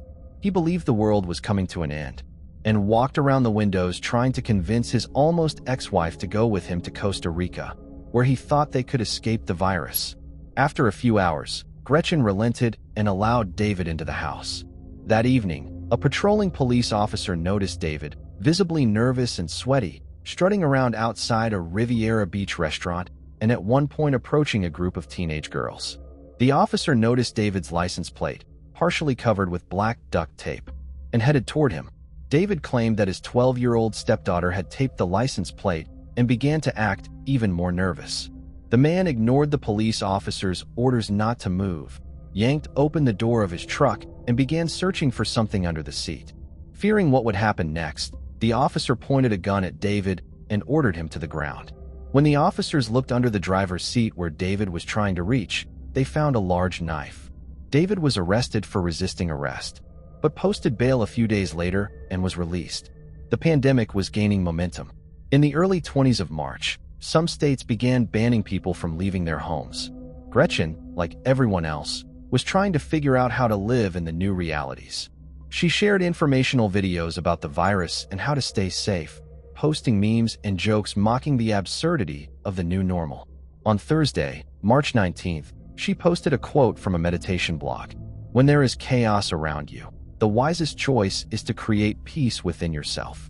After that, her profile was no longer active and she stopped answering calls and messages. This moment divided life into before and after for all of her near and dear ones. Texting from Gretchen Anthony's phone to friends and family began on March 23, 2020. Over the course of several days, friends and family received a series of messages from Gretchen stating that she was quarantined at home, then describing her deteriorating condition and hospitalization in the emergency room at Jupiter Medical Center. Another message claimed she was transferred to another CDC facility that did not exist. On March 24th, Don Paris, Gretchen's supervisor and friend, received a message from her saying, "I tested positive for coronavirus early this morning. This is bad news, but I am at a coronavirus CDC treatment center that only handles COVID cases. The good news is that my blood type can potentially be used in treatment. I'm not sure if you remember when I said I have a strain of mad cow disease in my blood. Well, that strain is important for gathering more answers and finding a cure. For safety reasons, Dr. Sinclair and her team strongly encourage program participants to keep contact only with immediate family members. I chose my mom, Gretchen's ex-husband, who had his 12-year-old stepdaughter visiting." Also began receiving messages from Gretchen saying that the Center for Disease Control and Prevention, CDC, had quarantined her. She could be placed in a medically induced coma and she would no longer be able to write. Jeff Dreyer didn't believe these reports. He was confused by the multiple text errors and abbreviations. The manner of speech in the messages sounded more like David Anthony, and Jeff became alarmed. In addition, it bothered everyone who received these messages. That no one, not even his daughter Gretchen, never called. Friends couldn't imagine Gretchen dying of anything, since at 51 she was in good shape and took her health very seriously. When calls to the medical center confirmed that Gretchen Anthony had not been admitted there, the family, along with friends, decided to contact the police to check if their loved one was doing well. Gretchen Anthony's boss told police that she was last at work on March 20th. And when he called her insurance company to see if she was receiving medical care anywhere, they said there had been no referrals under her policy to process treatment. Police Detective Jared Kennerson contacted Jupiter Medical Center and found that the hospital's records did not mention anything about such a patient. In fact, police found that Gretchen had not been to Jupiter Medical Center since 2008. Police checked the medical center parking lot and found a Mini Cooper in the parking lot in the car. Gretchen's purse was lying in the most visible spot, causing patrol officers to become concerned. Officers went to the missing person's home. What they discovered at Gretchen's home was alarming and turned a simple visit into a potential murder investigation. A neighbor approached the officers and gave them the disturbing information. "Early Saturday morning on Saturday, March 21st, I heard a very desperate female screaming as if she was being attacked. And then I heard her scream. No, and then I heard something like, 'It hurts, stop.' The scream was really serious. Unfortunately, Gretchen didn't call emergency services. Some people are just wary of calling the police." Officers became even more concerned when another neighbor told them he later noticed a soapy substance leaking from under Gretchen's garage door. The front door leading to the garage was locked, and the key was broken in the deadbolt. When officers were able to open the door, they detected a strong, pungent odor of cleaning product in the garage. Using body cameras, patrol officers searched the house several times. They found evidence of a violent struggle, a broken picture frame, shards of glass on Gretchen's bed, and a soiled towel. Officers noticed that surveillance cameras inside the house had been removed from the walls, possibly to destroy compromising evidence, and sent a request to a service provider to recover the footage from the cloud. Police officials made inquiries and discovered that a neighbor had taken a photo of a black Nissan pickup truck parked outside Gretchen's home after the terrifying screams. The exact same pickup truck was owned by Gretchen's almost ex-husband, David Anthony, who suddenly decided to leave. His mother told police that her son packed up his truck and hit the road on Tuesday, March 24, 2020, saying he was going to Costa Rica. Their suspicions were heightened when they saw on video taken in the parking lot of Jupiter Medical Center, where Gretchen's car was found, a Mini Cooper pulled into a parking space, and a tall figure, the height of David Anthony, emerged from the vehicle. Investigators began tracking Gretchen's cell phone and found that it was registered in the Pensacola, Florida area. As would later be confirmed, David had driven just 600 miles to Pensacola, Florida's westernmost city. After stopping at a couple of local pawn shops to sell some women's jewelry, he and his dog, Kobe, continued west, stopping for one night at a hotel in Pecos, Texas, before settling in Las Cruces, New Mexico. While 2,000 miles away, David contacted detectives and reported that Gretchen was alive and in no danger. He explained that his spouse had provided him with a written statement, which he read aloud over the phone. According to the statement, Gretchen discovered financial crimes at her job and fled Florida with David, fearing for her life. The statement also said she also fled from her first ex-husband, Jeff. Detectives didn't believe it and continued to investigate. They tracked Gretchen and David's cell phone signals, which indicated that the two phones were together. Expecting the worst, detectives obtained a warrant to impound the truck on March 29th and enlisted the help of Las Cruces police to arrange a traffic stop. Las Cruces police detained David, seized the truck and property, including his phone and Gretchen's phone, but they still didn't have enough evidence to call him in for questioning. He was allowed to just walk away. On March 30th, 2020, Jupiter police obtained electronic records from Gretchen's home, and investigators finally learned the truth. On the morning of March 21st, David lurked silently on the porch overlooking the back of the garage. In his hands, he held an elongated object. 6 minutes later, Gretchen appeared in the footage. The video shows David forcibly driving her into the garage, and a scream can be heard over the footage. First, Gretchen yelled to the Amazon Alexa device in the garage, "Alexa, turn on the lights in the garage." The surveillance camera audio then captured a muffled thud and Gretchen's muffled screams. She then yelled to Alexa again, "Alexa, call 911." Gretchen didn't know that unless she specifically programmed her smart speaker to call 911, the device wouldn't call the police in an emergency. After a while, David's face appeared in the frame, his hands wearing gloves. In one shot, Gretchen's bloody head could be seen as he walked around the garage. Investigators have seen enough. On March 30th, detectives get a warrant for David's arrest. Gretchen's case went from being a missing persons case to a murder investigation. Detective Kennerson rushed to Las Cruces shortly before midnight, March 31st. Police arrested David outside a convenience store. Jupiter detectives questioned him at the state police headquarters in Las Cruces, New Mexico. They had one goal: to get David to reveal the whereabouts of Gretchen's body, and the detectives failed. David claimed that Gretchen was alive. In fact, during the interrogation, David Anthony made this claim 35 times. Detectives even tried using a voice recording of Gretchen's daughter, whom David really loved.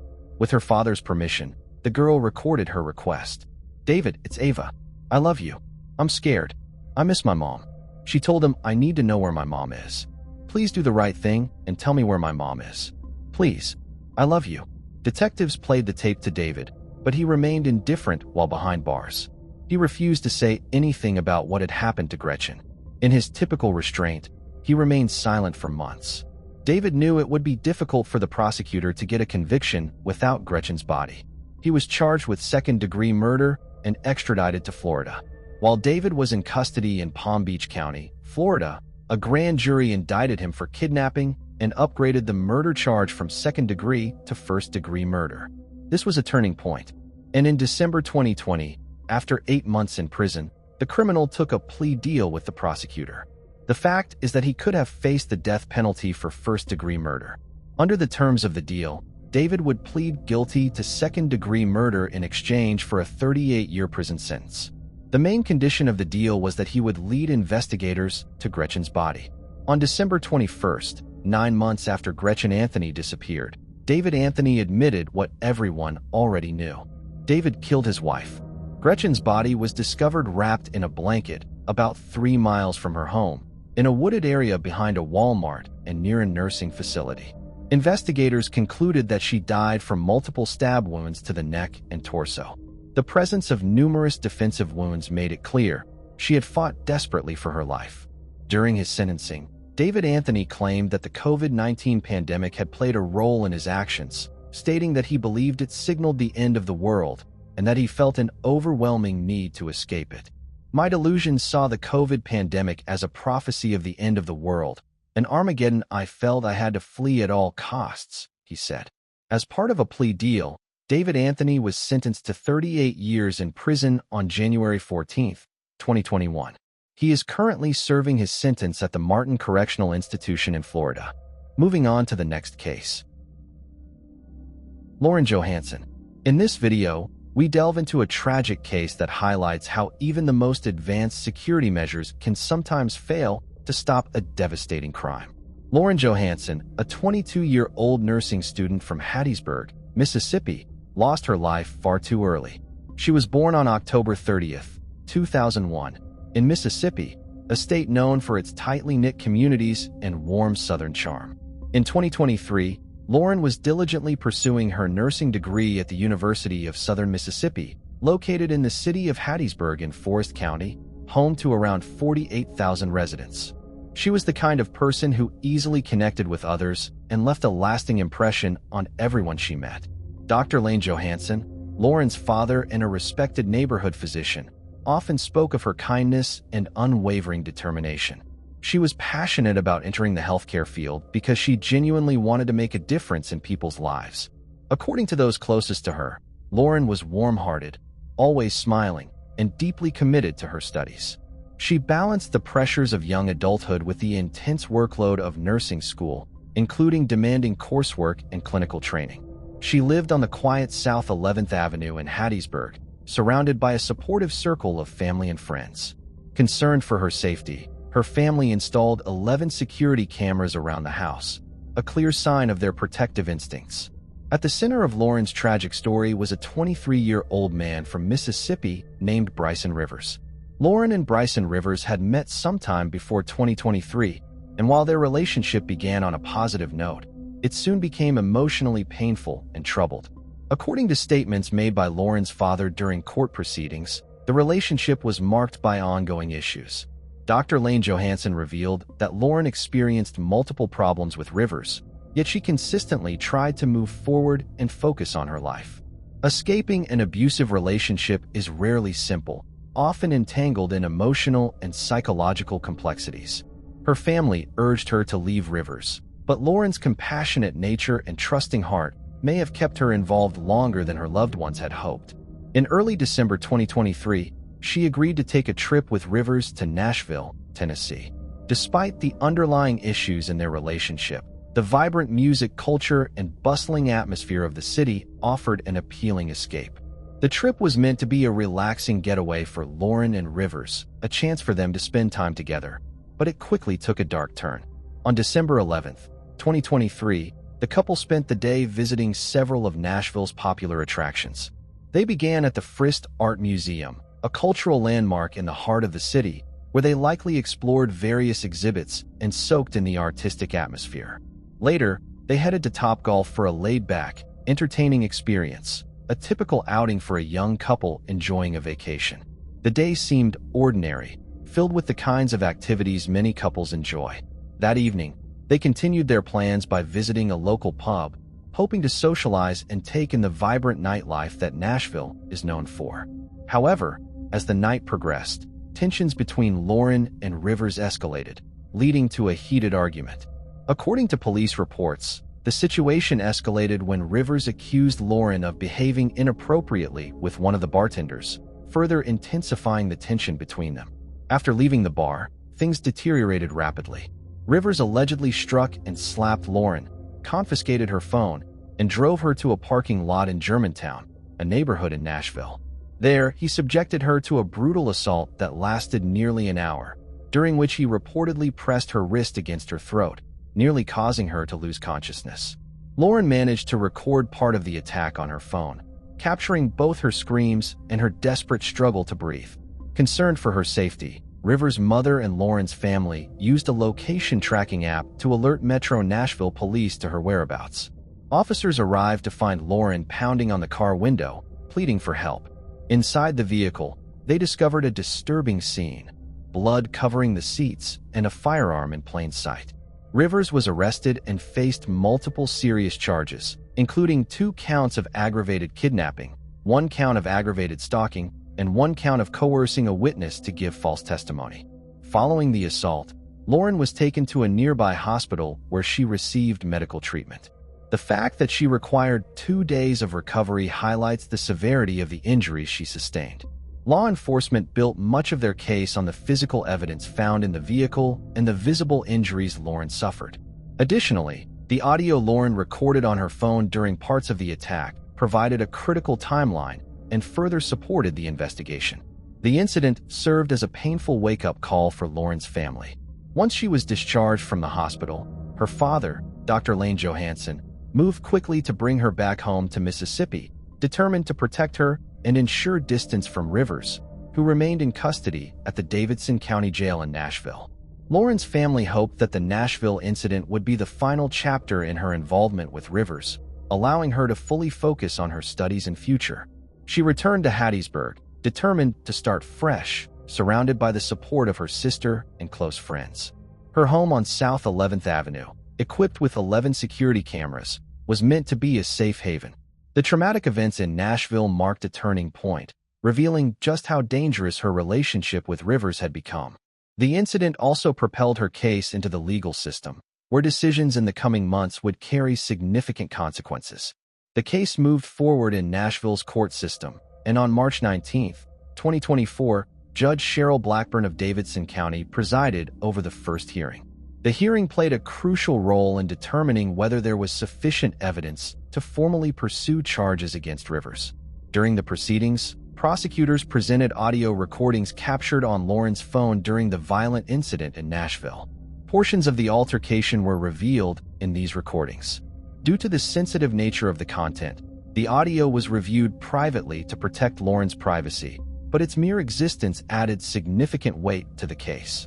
Dr. Lauren Johansson also testified, sharing the devastating impact the attack had on his daughter.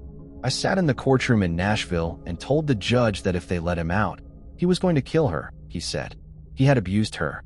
This was probably the 5th or 6th time they had fought, and he had hit her.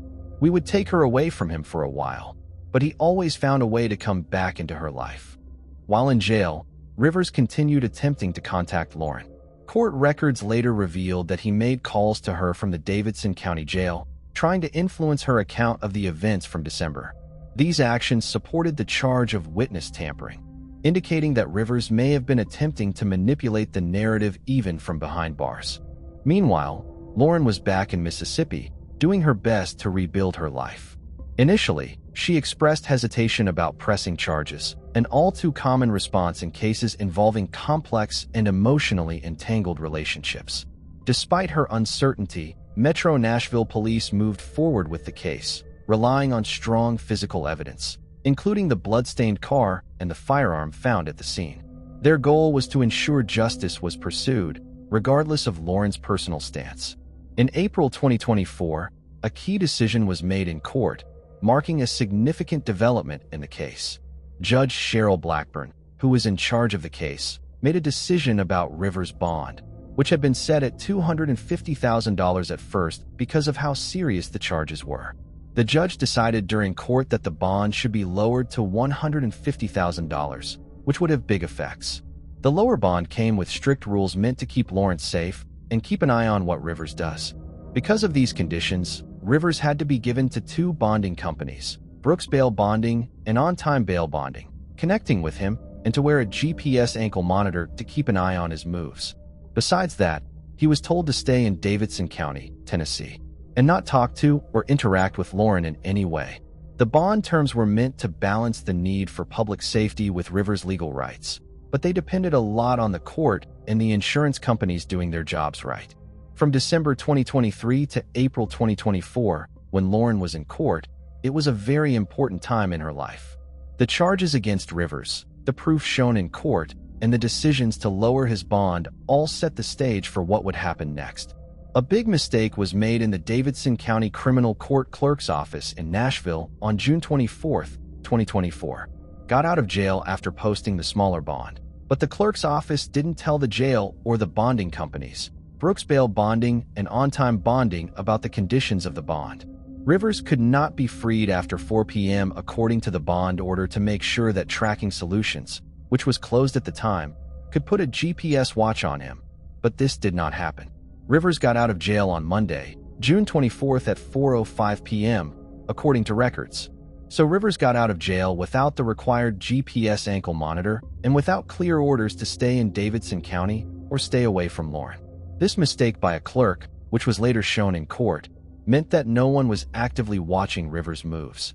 At a very important time, the system that was meant to keep Lauren safe broke down. The mistake was tried to be fixed by the Davidson County District Attorney's Office. In a voicemail message left for Lauren Johansson on June 28th, they warned him that Rivers had not reported to Tracking Solutions for a GPS watch and could not be found. The voicemail the WLX got said, "This is Bailey calling from the District Attorney's Office in Nashville. Bryson Rivers was released from custody. He was supposed to report straight to a GPS company and be put on a GPS monitor. He was not to leave Davidson County. As soon as he was released, he did not report to that GPS monitoring company, and he has not been heard from. Wanted to make sure Lauren is safe." Lauren Johansson did not hear the message until Monday, July 1st. So the family didn't know about the immediate danger. Rivers was free to leave Nashville and go back to Mississippi where Lauren was staying, even though his bond terms said he couldn't because there was no monitor or restriction in place. Over the next few days, Rivers moved in strange ways. He went back to Nashville for a short time on June 29, 2024, around 4 p.m., and had a GPS ankle monitor put on by Freedom Monitoring, which is not the same company as Tracking Solutions that the court ordered. But there were no safety zones set up to stop him from traveling or call the police if he got close to Lauren, which made the first mistake even worse. After checking with GPS, we know that by July 1st, he was back in Mississippi, more specifically in the Biloxi area. Around 10 a.m. on July 2nd, his monitor's battery started to die, and he stopped answering Freedom Monitoring's texts. His last known address was on Beach Boulevard in Biloxi, which is a long way from Davidson County. During this time, Rivers tried many times to get in touch with Lauren. Later, court records showed that between June 25, 2024 and July 2, 2024, he texted and called her phone about 126 times, but she didn't answer. Even though the court told them not to call her, these attempts showed that he was determined to get in touch with her. While this was going on, Lauren continued her life in Hattiesburg, not knowing that Rivers was no longer being watched or in jail. The security cameras at her house and the fact that her sister and a male friend were there gave her family some peace of mind, but they had no reason to think Rivers was close. Lauren Johansson had been very vocal about his worries in court, but he thought that the rules of the legal system were being followed and didn't know about the problems that had happened. A dangerous gap was made when Rivers' bond terms were not properly carried out. Even though Brooks Bail Bonding and On-Time Bonding were supposed to make sure they followed the rules, they didn't because the clerk's office wasn't communicating clearly. Also, the fact that the GPS monitor was wrongly assigned to Freedom Monitoring made things even more confusing. Rivers got away because of a mistake made by a clerk in Nashville and the fact that he wasn't being properly watched. Rivers' free movements in late June and early July brought him closer to Lauren, which set the stage for a terrible ending. He went to see his mom in McHenry, Mississippi on July 1st. McHenry is a small town about 30 miles from Hattiesburg. He made plans to be dropped off that night near Lauren's house on South 11th Avenue around 2:15 a.m. on July 2nd. A friend dropped him off near her house. At 4 a.m., surveillance video caught Rivers walking fully dressed towards Lauren's house. The video came from the security cameras that were set up on her property. However, when the cops later searched the house, they found that 5 of the 11 cameras were missing. Lauren wasn't the only one in the house by herself. There was a sense of normalcy because her younger sister and a guy friend were there. Later, the friend told police that he saw Lauren alive between 4 and 6 a.m. that morning, which suggests she was still safe at that time. Things did change quickly, though. Surveillance video from Lane showed Rivers leaving the house around 5 to 11 a.m. without a shirt on and then coming back for a short time. He was caught taking Lauren's car out of the garage at 5:51 a.m. He came back again to get something and then left again. The family of Lauren became worried on the same day. July 2nd, 2024, Lauren Johansson said he woke up around 4 a.m. on Tuesday and got a message telling him that the Life 360 tracker for his daughter had been turned off. After that, his younger daughter, who was living with Lauren, called him.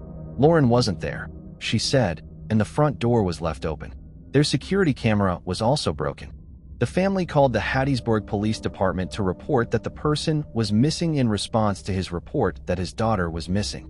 Father Lawrence said, "When I got up there in the morning, I called to see what Hattiesburg police found overnight. There was no communication. They didn't do anything. We thought they were going to track the vehicle and try to find her, but they didn't do it until Wednesday at 3 o'clock when I told them they had to." Hattiesburg cops found Lawrence's car at Wolf River Cemetery in Pass Christian, a small town in Harrison County, Mississippi, about 70 miles from Hattiesburg. On July 3rd, 2024, they used OnStar, a vehicle tracking service, to do this. When an officer from Harrison County checked on the family, they found Lauren's body in the back of the car, wrapped in sheets and trash bags. The find made the family's worst fears come true. Rivers was seen running away into the nearby woods, which made a lot of police respond. A 9-hour manhunt with 55 police from 8 agencies ended with Rivers' arrest around 11 p.m. that night. He was charged with murder in the first-degree grand theft auto and messing with evidence. Rivers called his brother during the search and said things that were later added to the court record. WLX reported that these comments gave investigators a better idea of how he was thinking, but they mostly used physical evidence like the surveillance footage, GPS data, and the state of Lauren's car. Officials in Mississippi have said that autopsy records are not public information in the state, especially when it comes to murder cases. So far, there are no official autopsy reports for Lauren Johansson. In contrast, her father, Lauren Johansson, told what he saw about her injuries and said she had been badly beaten and had serious damage to her face and head. July 2nd, 2024, the Harrison County Coroner's Office confirmed her death. Investigators found that the murder most likely happened in Forest County. When Lauren's body was found, it was a tragic turning point that ended her family's dreams of safely getting her home.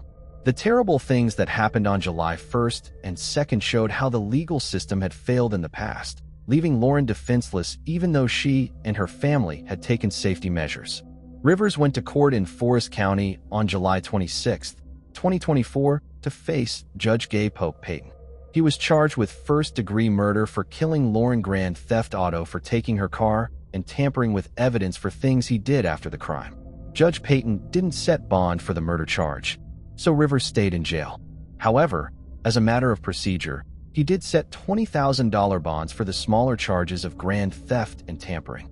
When Lauren Johansson was in court, he was glad that Rivers would stay in jail and stressed the need for responsibility. After the meeting, the case will be brought before a grand jury, which is the first step in a long case process. In August 2024, the probe into Rivers' release from Nashville really took off. In Davidson County, Tennessee, on August 15th, a panel of 6 judges held a preliminary hearing to look into the mistake in the paperwork that let Rivers get out of jail without being properly watched. The panel asked questions of people from Freedom Monitoring, which had put his GPS watch on wrong, as well as Brooks Bail Bonding and On-Time Bonding, which were in charge of his bond. According to court records, the Davidson County Criminal Court Clerk's Office did not tell anyone about the bond terms, and the bonding companies did not make sure they were followed. Lauren Johansson, who was at the meeting, said the companies were careless because they let Rivers go back to Mississippi without stopping him. By February 2025, the case had come a long way. On February 18, 2025, a grand jury in Forest County charged Rivers with 3 crimes: capital murder, grand theft auto, and messing with physical evidence. Because the person was charged with capital murder, they could have been put to death. The developments underscored the gravity of the crime. On Tuesday, February 20th, 2025, Rivers was formally arraigned in Forest County Circuit Court before Judge Bob Helfrich. He pleaded not guilty to all 3 charges. Months earlier, in October 2024, a panel of 6 judges in Davidson County reviewed the circumstances of his release and concluded that although 2 bail bond companies had mishandled aspects of his release prior to the killing of his ex-girlfriend, no laws had been technically violated. While the judges acknowledged that errors occurred, they emphasized that Rivers alone is responsible for the crimes he's accused of committing. Outside the courtroom, Dr. Lauren Johansson channeled his grief into advocacy. On June 23, 2025, he filed a $150 million wrongful death lawsuit against Brooks Bail Bonding, On-Time Bonding, their agents, and their insurers. He claimed that their negligence played a direct role in Rivers' release. According to WLOX, the suit seeks $50 million in compensatory damages and $100 million in punitive damages. The lawsuit aimed to hold the bail bond companies accountable for failing to enforce the conditions of Rivers' release, conditions that should have prevented him from contacting Lauren. In addition to legal action, Dr. Lauren Johansson introduced Lauren's Law, a proposed bill that would prohibit individuals charged with violent domestic crimes from being released on bond until their sentencing is complete. Lauren's case brought to light significant flaws in the handling of domestic violence cases, from the enforcement of bond conditions to the protection of victims within the legal system and beyond. Her father has been a tireless advocate, determined to ensure that her story leads to real, lasting change. The trial was originally scheduled for June 25, 2025, but as of July 2025, no verdict had been reached and the case remained unresolved. Thank you for staying with us until the end. Moving on to the next case. Lindsay Kutshaw. A Paradise Beach became a deadly trap for 2 lovers. It's widely accepted that investigations launched immediately after a crime offer the highest chances of success. This approach relies on swift action, gathering evidence quickly and interviewing witnesses while memories are fresh, which significantly boosts the likelihood of identifying the perpetrator and securing justice. But when a suspect can't be identified early on, an investigation can stretch out for years, sometimes even decades, until it's eventually shelved due to the expiration of the statute of limitations. Still, there are rare cases where cold and seemingly unsolvable investigations take an unexpected turn years later, uncovering new leads and bringing long overdue resolution when hope had all but vanished. The case of Lindsay Kutshaw and Jason Allen, which had remained unsolved for nearly 15 years, is a striking example of how cold cases can eventually be cracked. Despite the immediate efforts of investigators at the time and a substantial reward offered for any leads, the case went cold. One of the main challenges was the complete absence of a clear motive. Why would anyone target a loving couple in such a violent way? There were no witnesses, no murder weapon, and no meaningful evidence to follow. It was a textbook example of a dead end, and over time, hope of ever uncovering the truth faded. But more than a decade later, a breakthrough came, ironically, through the investigation of another brutal crime. As it turned out, at least 4 individuals had known the truth all along, yet chose to remain silent for years. Who were Lindsay Kutshaw and Jason Allen? Lindsay Kutshaw was born in 1982 in the quiet town of White Eyes, located in Coshocton County, Ohio. Raised in a deeply religious household, her father served as a pastor for a Christian congregation. Although her upbringing was strict, Lindsay was energetic and outgoing. She was heavily involved in sports and later developed a passion for hiking and extreme outdoor adventures. After graduating from high school, she enrolled at Appalachian Bible College in West Virginia. During her college years, Lindsay took on challenging mountain climbs, whitewater rafting expeditions, and even led outdoor excursions herself. She dreamed of one day opening a summer camp for children and teens, somewhere she could teach them wilderness survival skills, rafting techniques, and a love for outdoor life. Jason Allen was born in 1978 in the city of Zeeland, Michigan. Like Lindsay, he was raised in a devout Christian household and developed a strong interest in wilderness exploration and survival skills from a young age. He was tall, athletic, and physically fit, with a natural ability to lead and inspire others, traits that helped him build a close circle of fellow adventurers who shared his passion for the outdoors. Jason and Lindsay met in 2002 during a hiking trip in the Appalachian Mountains. At the time, Lindsay was still studying, while Jason was already working as a mountain guide and climbing instructor. The two quickly formed a deep connection, and just 6 months after their first encounter, Jason visited Lindsay's parents to formally ask for her hand in marriage. Her parents gave their blessing without hesitation, fully supporting the relationship. Jason's parents were equally approving of Lindsay, and with both families in favor, the couple officially became engaged. Jason marked the occasion by giving Lindsay a beautiful diamond ring, soon to be joined by an engagement band. The couple planned to marry in September 2004, dreaming of building a life together in a spacious home where they could one day raise a family. But those dreams would never be fulfilled. That summer, Lindsay and Jason were working as senior counselors at a Christian summer camp called Rock and Water in El Dorado County, California. They hoped to open a similar camp of their own after the wedding, and they were gaining valuable experience working with young people. On the evening of Friday, August 14, 2004, the couple decided to take a short weekend getaway to the San Francisco Bay Area. They had informed their colleagues ahead of time about their weekend plans, leaving 2 of the most experienced counselors in charge of the camp during their absence. Lindsay and Jason promised to return by Monday, so their short trip was expected to go smoothly, without causing any issues for the camp or the staff left in charge. They left in Lindsay's 1992 Ford Tempo, and that would be the last time anyone saw them alive. By Sunday evening, the couple had not yet returned, but no one was initially worried. It was assumed they might arrive late that night or early the next morning. However, when the 8 a.m. roll call on Monday came and there was still no sign of Jason or Lindsay, and attempts to reach them by phone failed, their colleagues grew concerned. That's when they decided to contact the police and notify the couple's families about their disappearance. The parents, devastated by the news, rushed to the camp in hopes of learning more. Everyone who knew the couple emphasized how dependable they were, always punctual and responsible. If something had gone wrong, they would have made an effort to let someone know.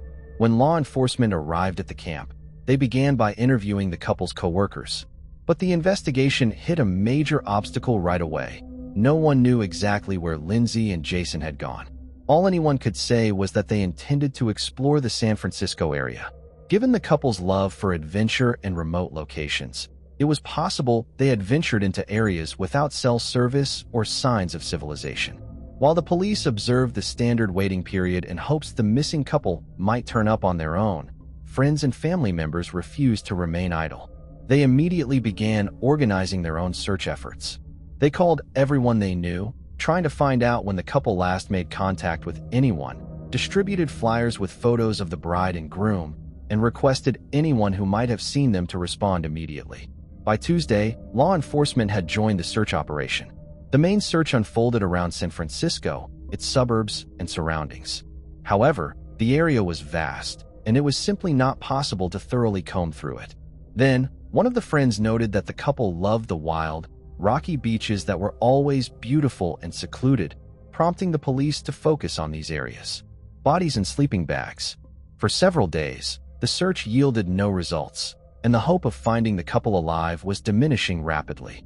Then, on Wednesday, August 19th, a patrol helicopter flying over one of the rocky wild beaches reported that 2 bodies were found in sleeping bags on the desolate coast, and it seemed unlikely they were just resting there.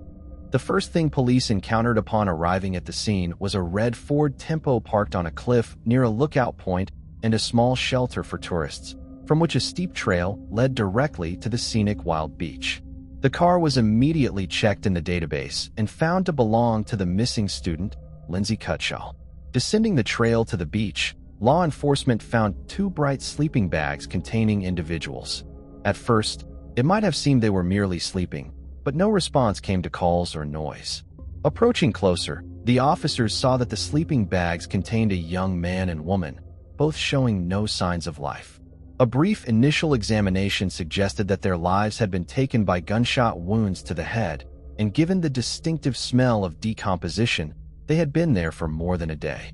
All the belongings of the deceased, including mobile phones and wallets containing bank cards and cash, were found beside them. Therefore, a robbery as the main motive was almost immediately ruled out. The keys to the parked car above were also visibly placed, ruling out car theft as a motive. Investigators immediately suspected that the deceased were the same young people who had gone missing last week near San Francisco. Their suspicion was confirmed by documents found nearby under the names Lindsay Kutshaw and Jason Allen, but the bodies still needed to be identified by relatives, the arriving parents of the couple, who had hoped until the last that the remains belonged to someone else. Were devastated by grief upon recognizing their children, investigation and initial theories. Thus, theories involving robbery or an attempted carjacking were dismissed since all valuables, money and keys were left untouched in plain sight. Moreover, forensic analysis revealed no signs of physical assault or intimate assault on the bodies, except for the gunshot wounds to the head. It appeared that Lindsay and Jason were simply sleeping peacefully at the time of the incident, and did not have a chance to react. They made no attempt to defend themselves, flee, or even get out of their sleeping bags. Everything pointed to a swift act that resembled an execution or vendetta. But who could have taken the lives of two individuals in such a brutal manner and why? The questions multiplied, but no answers were forthcoming. There were no signs that anyone else had stayed in the area. The beach was quite secluded, and accessing it via the steep trail was challenging. Despite efforts, no shell casings were found nearby, leading investigators to theorize that the shooter either took them or threw them into the ocean. The shots had been fired at close range into the heads of the sleeping tourists, indicated by specific traces, so the casings, if not deliberately moved, would have been nearby. Interestingly, the beach appeared quite clean, yet a few meters from where the sleeping bags with the bodies were found, an empty beer bottle lay. The deceased did not drink alcohol as they led a healthy lifestyle, suggesting the bottle might belong to the mysterious shooter. This particular brand of beer was rarely found in the area and likely came from a neighboring state. As no other clues were found, this bottle was considered a significant lead, although it was unclear whether it had any connection to the shooter or the crime.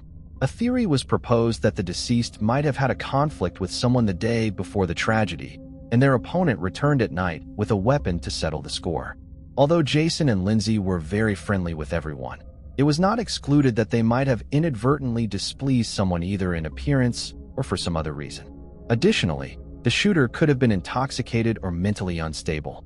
From the bullets extracted from the victim's skulls, experts determined they were fired from a Marlin brand rifle .45 caliber, model 1894, produced by Marlin Firearms Company. This was a rare weapon that might have been part of a collector's arsenal. Such models were typically used for hunting. This clue was significant for the ongoing investigation, but it remained the only one for the time being. Investigators speculated that the shooter was likely a male acting alone. He could have been a hunter, collector, or firearm enthusiast. The couple's route, search and witness interviews.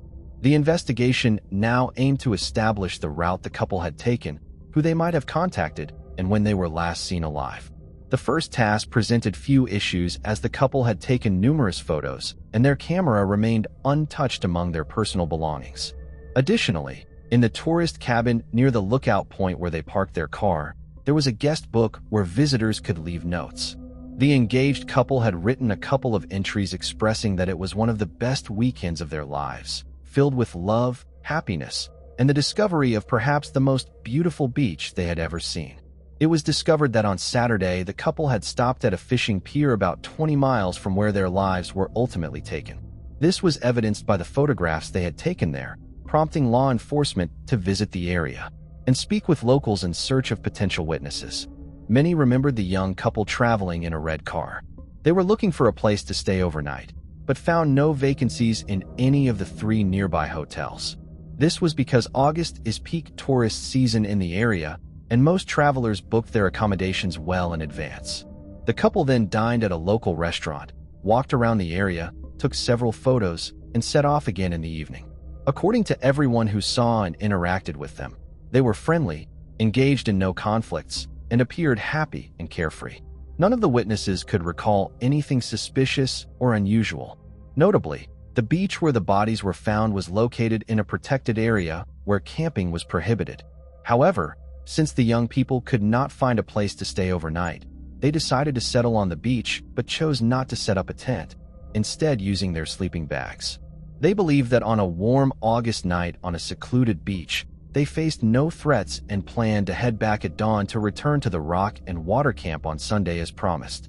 This information helped narrow down the time frame during which the couple was likely taken from life.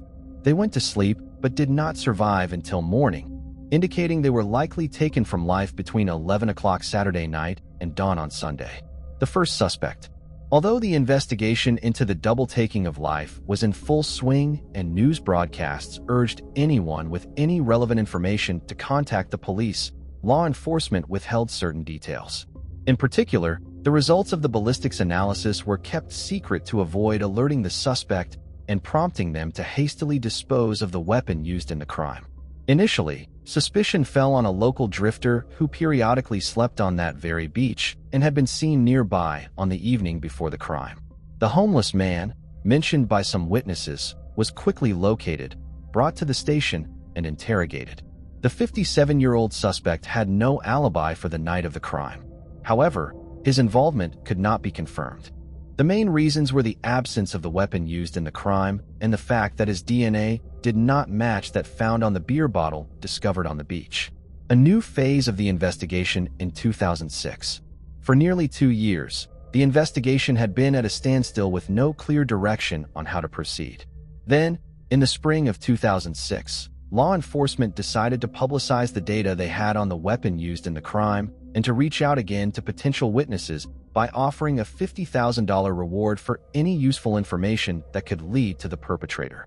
Following this announcement, about 1,000 calls came in, but most did not aid the advancement of the investigation. However, law enforcement became interested in 26-year-old Sean Gowlin, pointed out by several locals. According to them, the young man collected firearms and bladed weapons, behaved aggressively, was frequently involved in conflicts, threatened acts of violence, and occasionally damaged other people's property. Sean was arrested and questioned. He had previously been on the police's radar for brawling, hooliganism, and driving under the influence of alcohol and drugs. He indeed had an impressive collection of weapons, but the specific rifle in question was not among them. Verifying his alibi from 2 years prior proved impossible, and his DNA did not match the sample found on the beer bottle at the crime scene, so Gowlin had to be released. A suspect from another country? Simultaneously, another suspicious and aggressive drifter came under scrutiny, often seen with a firearm, frightening the local residents. His name was Joseph Henry Burgess, and he was 61 years old at the time of the couple's demise. Burgess often ranted about receiving commands from God. It was discovered that in the late 1970s, Joseph lived in Canada, where he also wandered aimlessly. In 1978, he joined the Commune of the Children of God, positioning himself as a deeply religious person. And according to those around him, he was quite the fanatic. He soon had a conflict with 2 young people that escalated into outright enmity. And a few weeks later, these individuals were found lifeless, each with several close-range gunshot wounds to the head. Notably, their bodies were also discovered on a beach in sleeping bags, seemingly taken while they slept. By the time the police arrived, Burgess had vanished. His guilt was proven through numerous left-behind clues, but he could not be convicted as he had fled to the USA, crossing the border illegally. He managed to evade capture for nearly a quarter of a century until the police connected him with the double homicide on a beach in California. However, they were unable to interrogate him as a shootout occurred during his apprehension, resulting in the deaths of a police sergeant and Burgess himself, who opened fire. A fatal echo from the past. In the spring of 2017 in Forestville, California, a tragedy unfolded one night on March 14th. Gunshots rang out in the Gowlin family home, prompting alarmed neighbors to immediately call the police. The victim was 35-year-old Seamus Gowlin, and the perpetrator was his older brother, Sean. An argument had erupted between the siblings, during which Sean, under the influence of prohibited substances, grabbed a firearm and discharged 3 bullets into his younger brother. Police recognized the shooter's name as Sean had previously been detained as a suspect in a double homicide on a beach, but was released due to a lack of evidence. Since then, he had been in police sites twice for property damage and making threats, but had only received fines. It was also discovered that the detainee was an avid hunter and had a hobby of crafting knives and other bladed weapons. Those around him described him as antisocial, aggressive, and unpredictable. After taking his brother's life, Sean attempted to flee but was almost immediately apprehended. Law enforcement then decided to thoroughly reinvestigate this man's potential involvement in a couple's perpetration from 13 years prior. His personal social media page revealed much, where he posted pictures of his substantial weapon collection and discussed supposed telepathic and extrasensory abilities. According to his posts, he believed he was on a special mission, receiving assignments from space. This seemed like delusions of a disturbed mind, and police suspected Sean indeed had serious mental disorders. He stubbornly refused to cooperate with the investigation, spoke nonsensically, and insisted on his innocence. However, when detectives checked the personal messages on his deceased brother's page, they found something intriguing. Back in 2006, when a $50,000 reward was offered for information on the double homicide case, Sean's former girlfriend had messaged Seamus, suggesting she could claim the reward by turning in her ex-boyfriend. They both knew everything, but kept silent.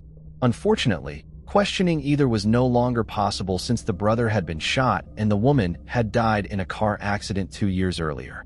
An unexpected confession. Initially, Sean denied any involvement and refused to speak. But when shown the printouts of the messages between his former girlfriend and his brother, he surprisingly confessed and began to give a detailed account. His narrative not only surprised, but shocked law enforcement.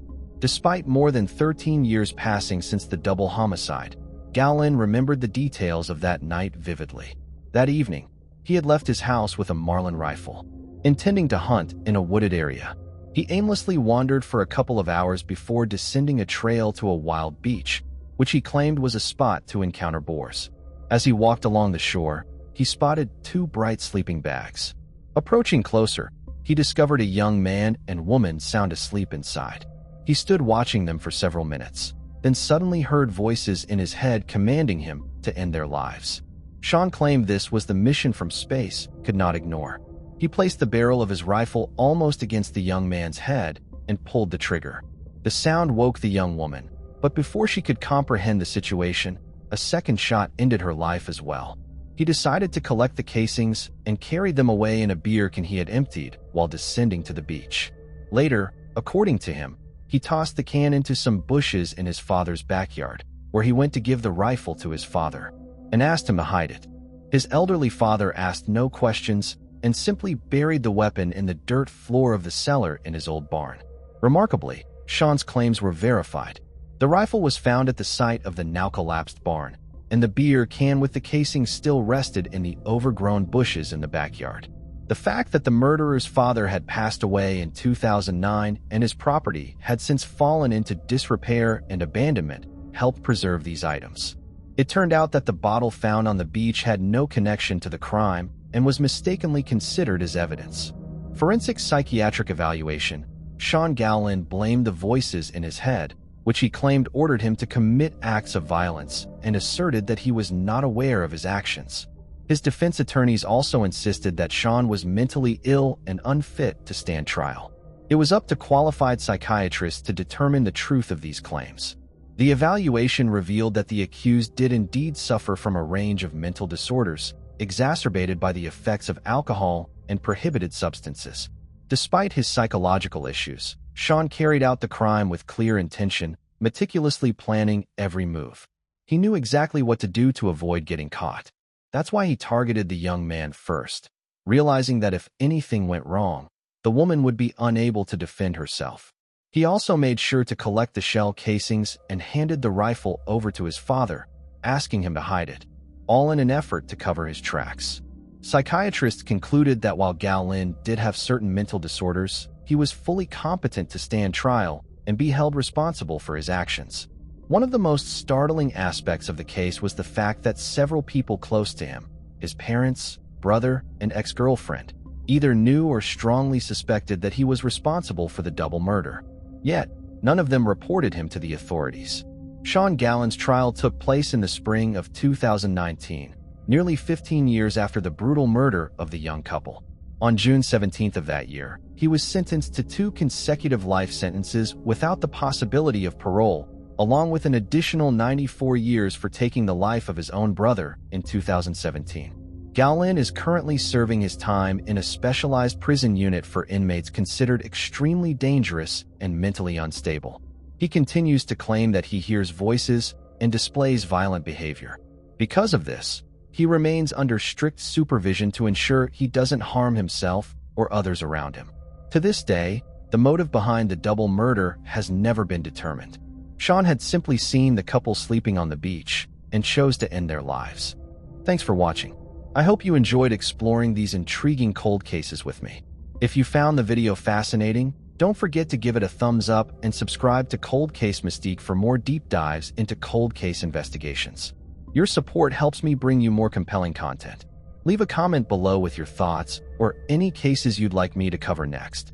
See you in the next video, and remember, the search for truth never stops.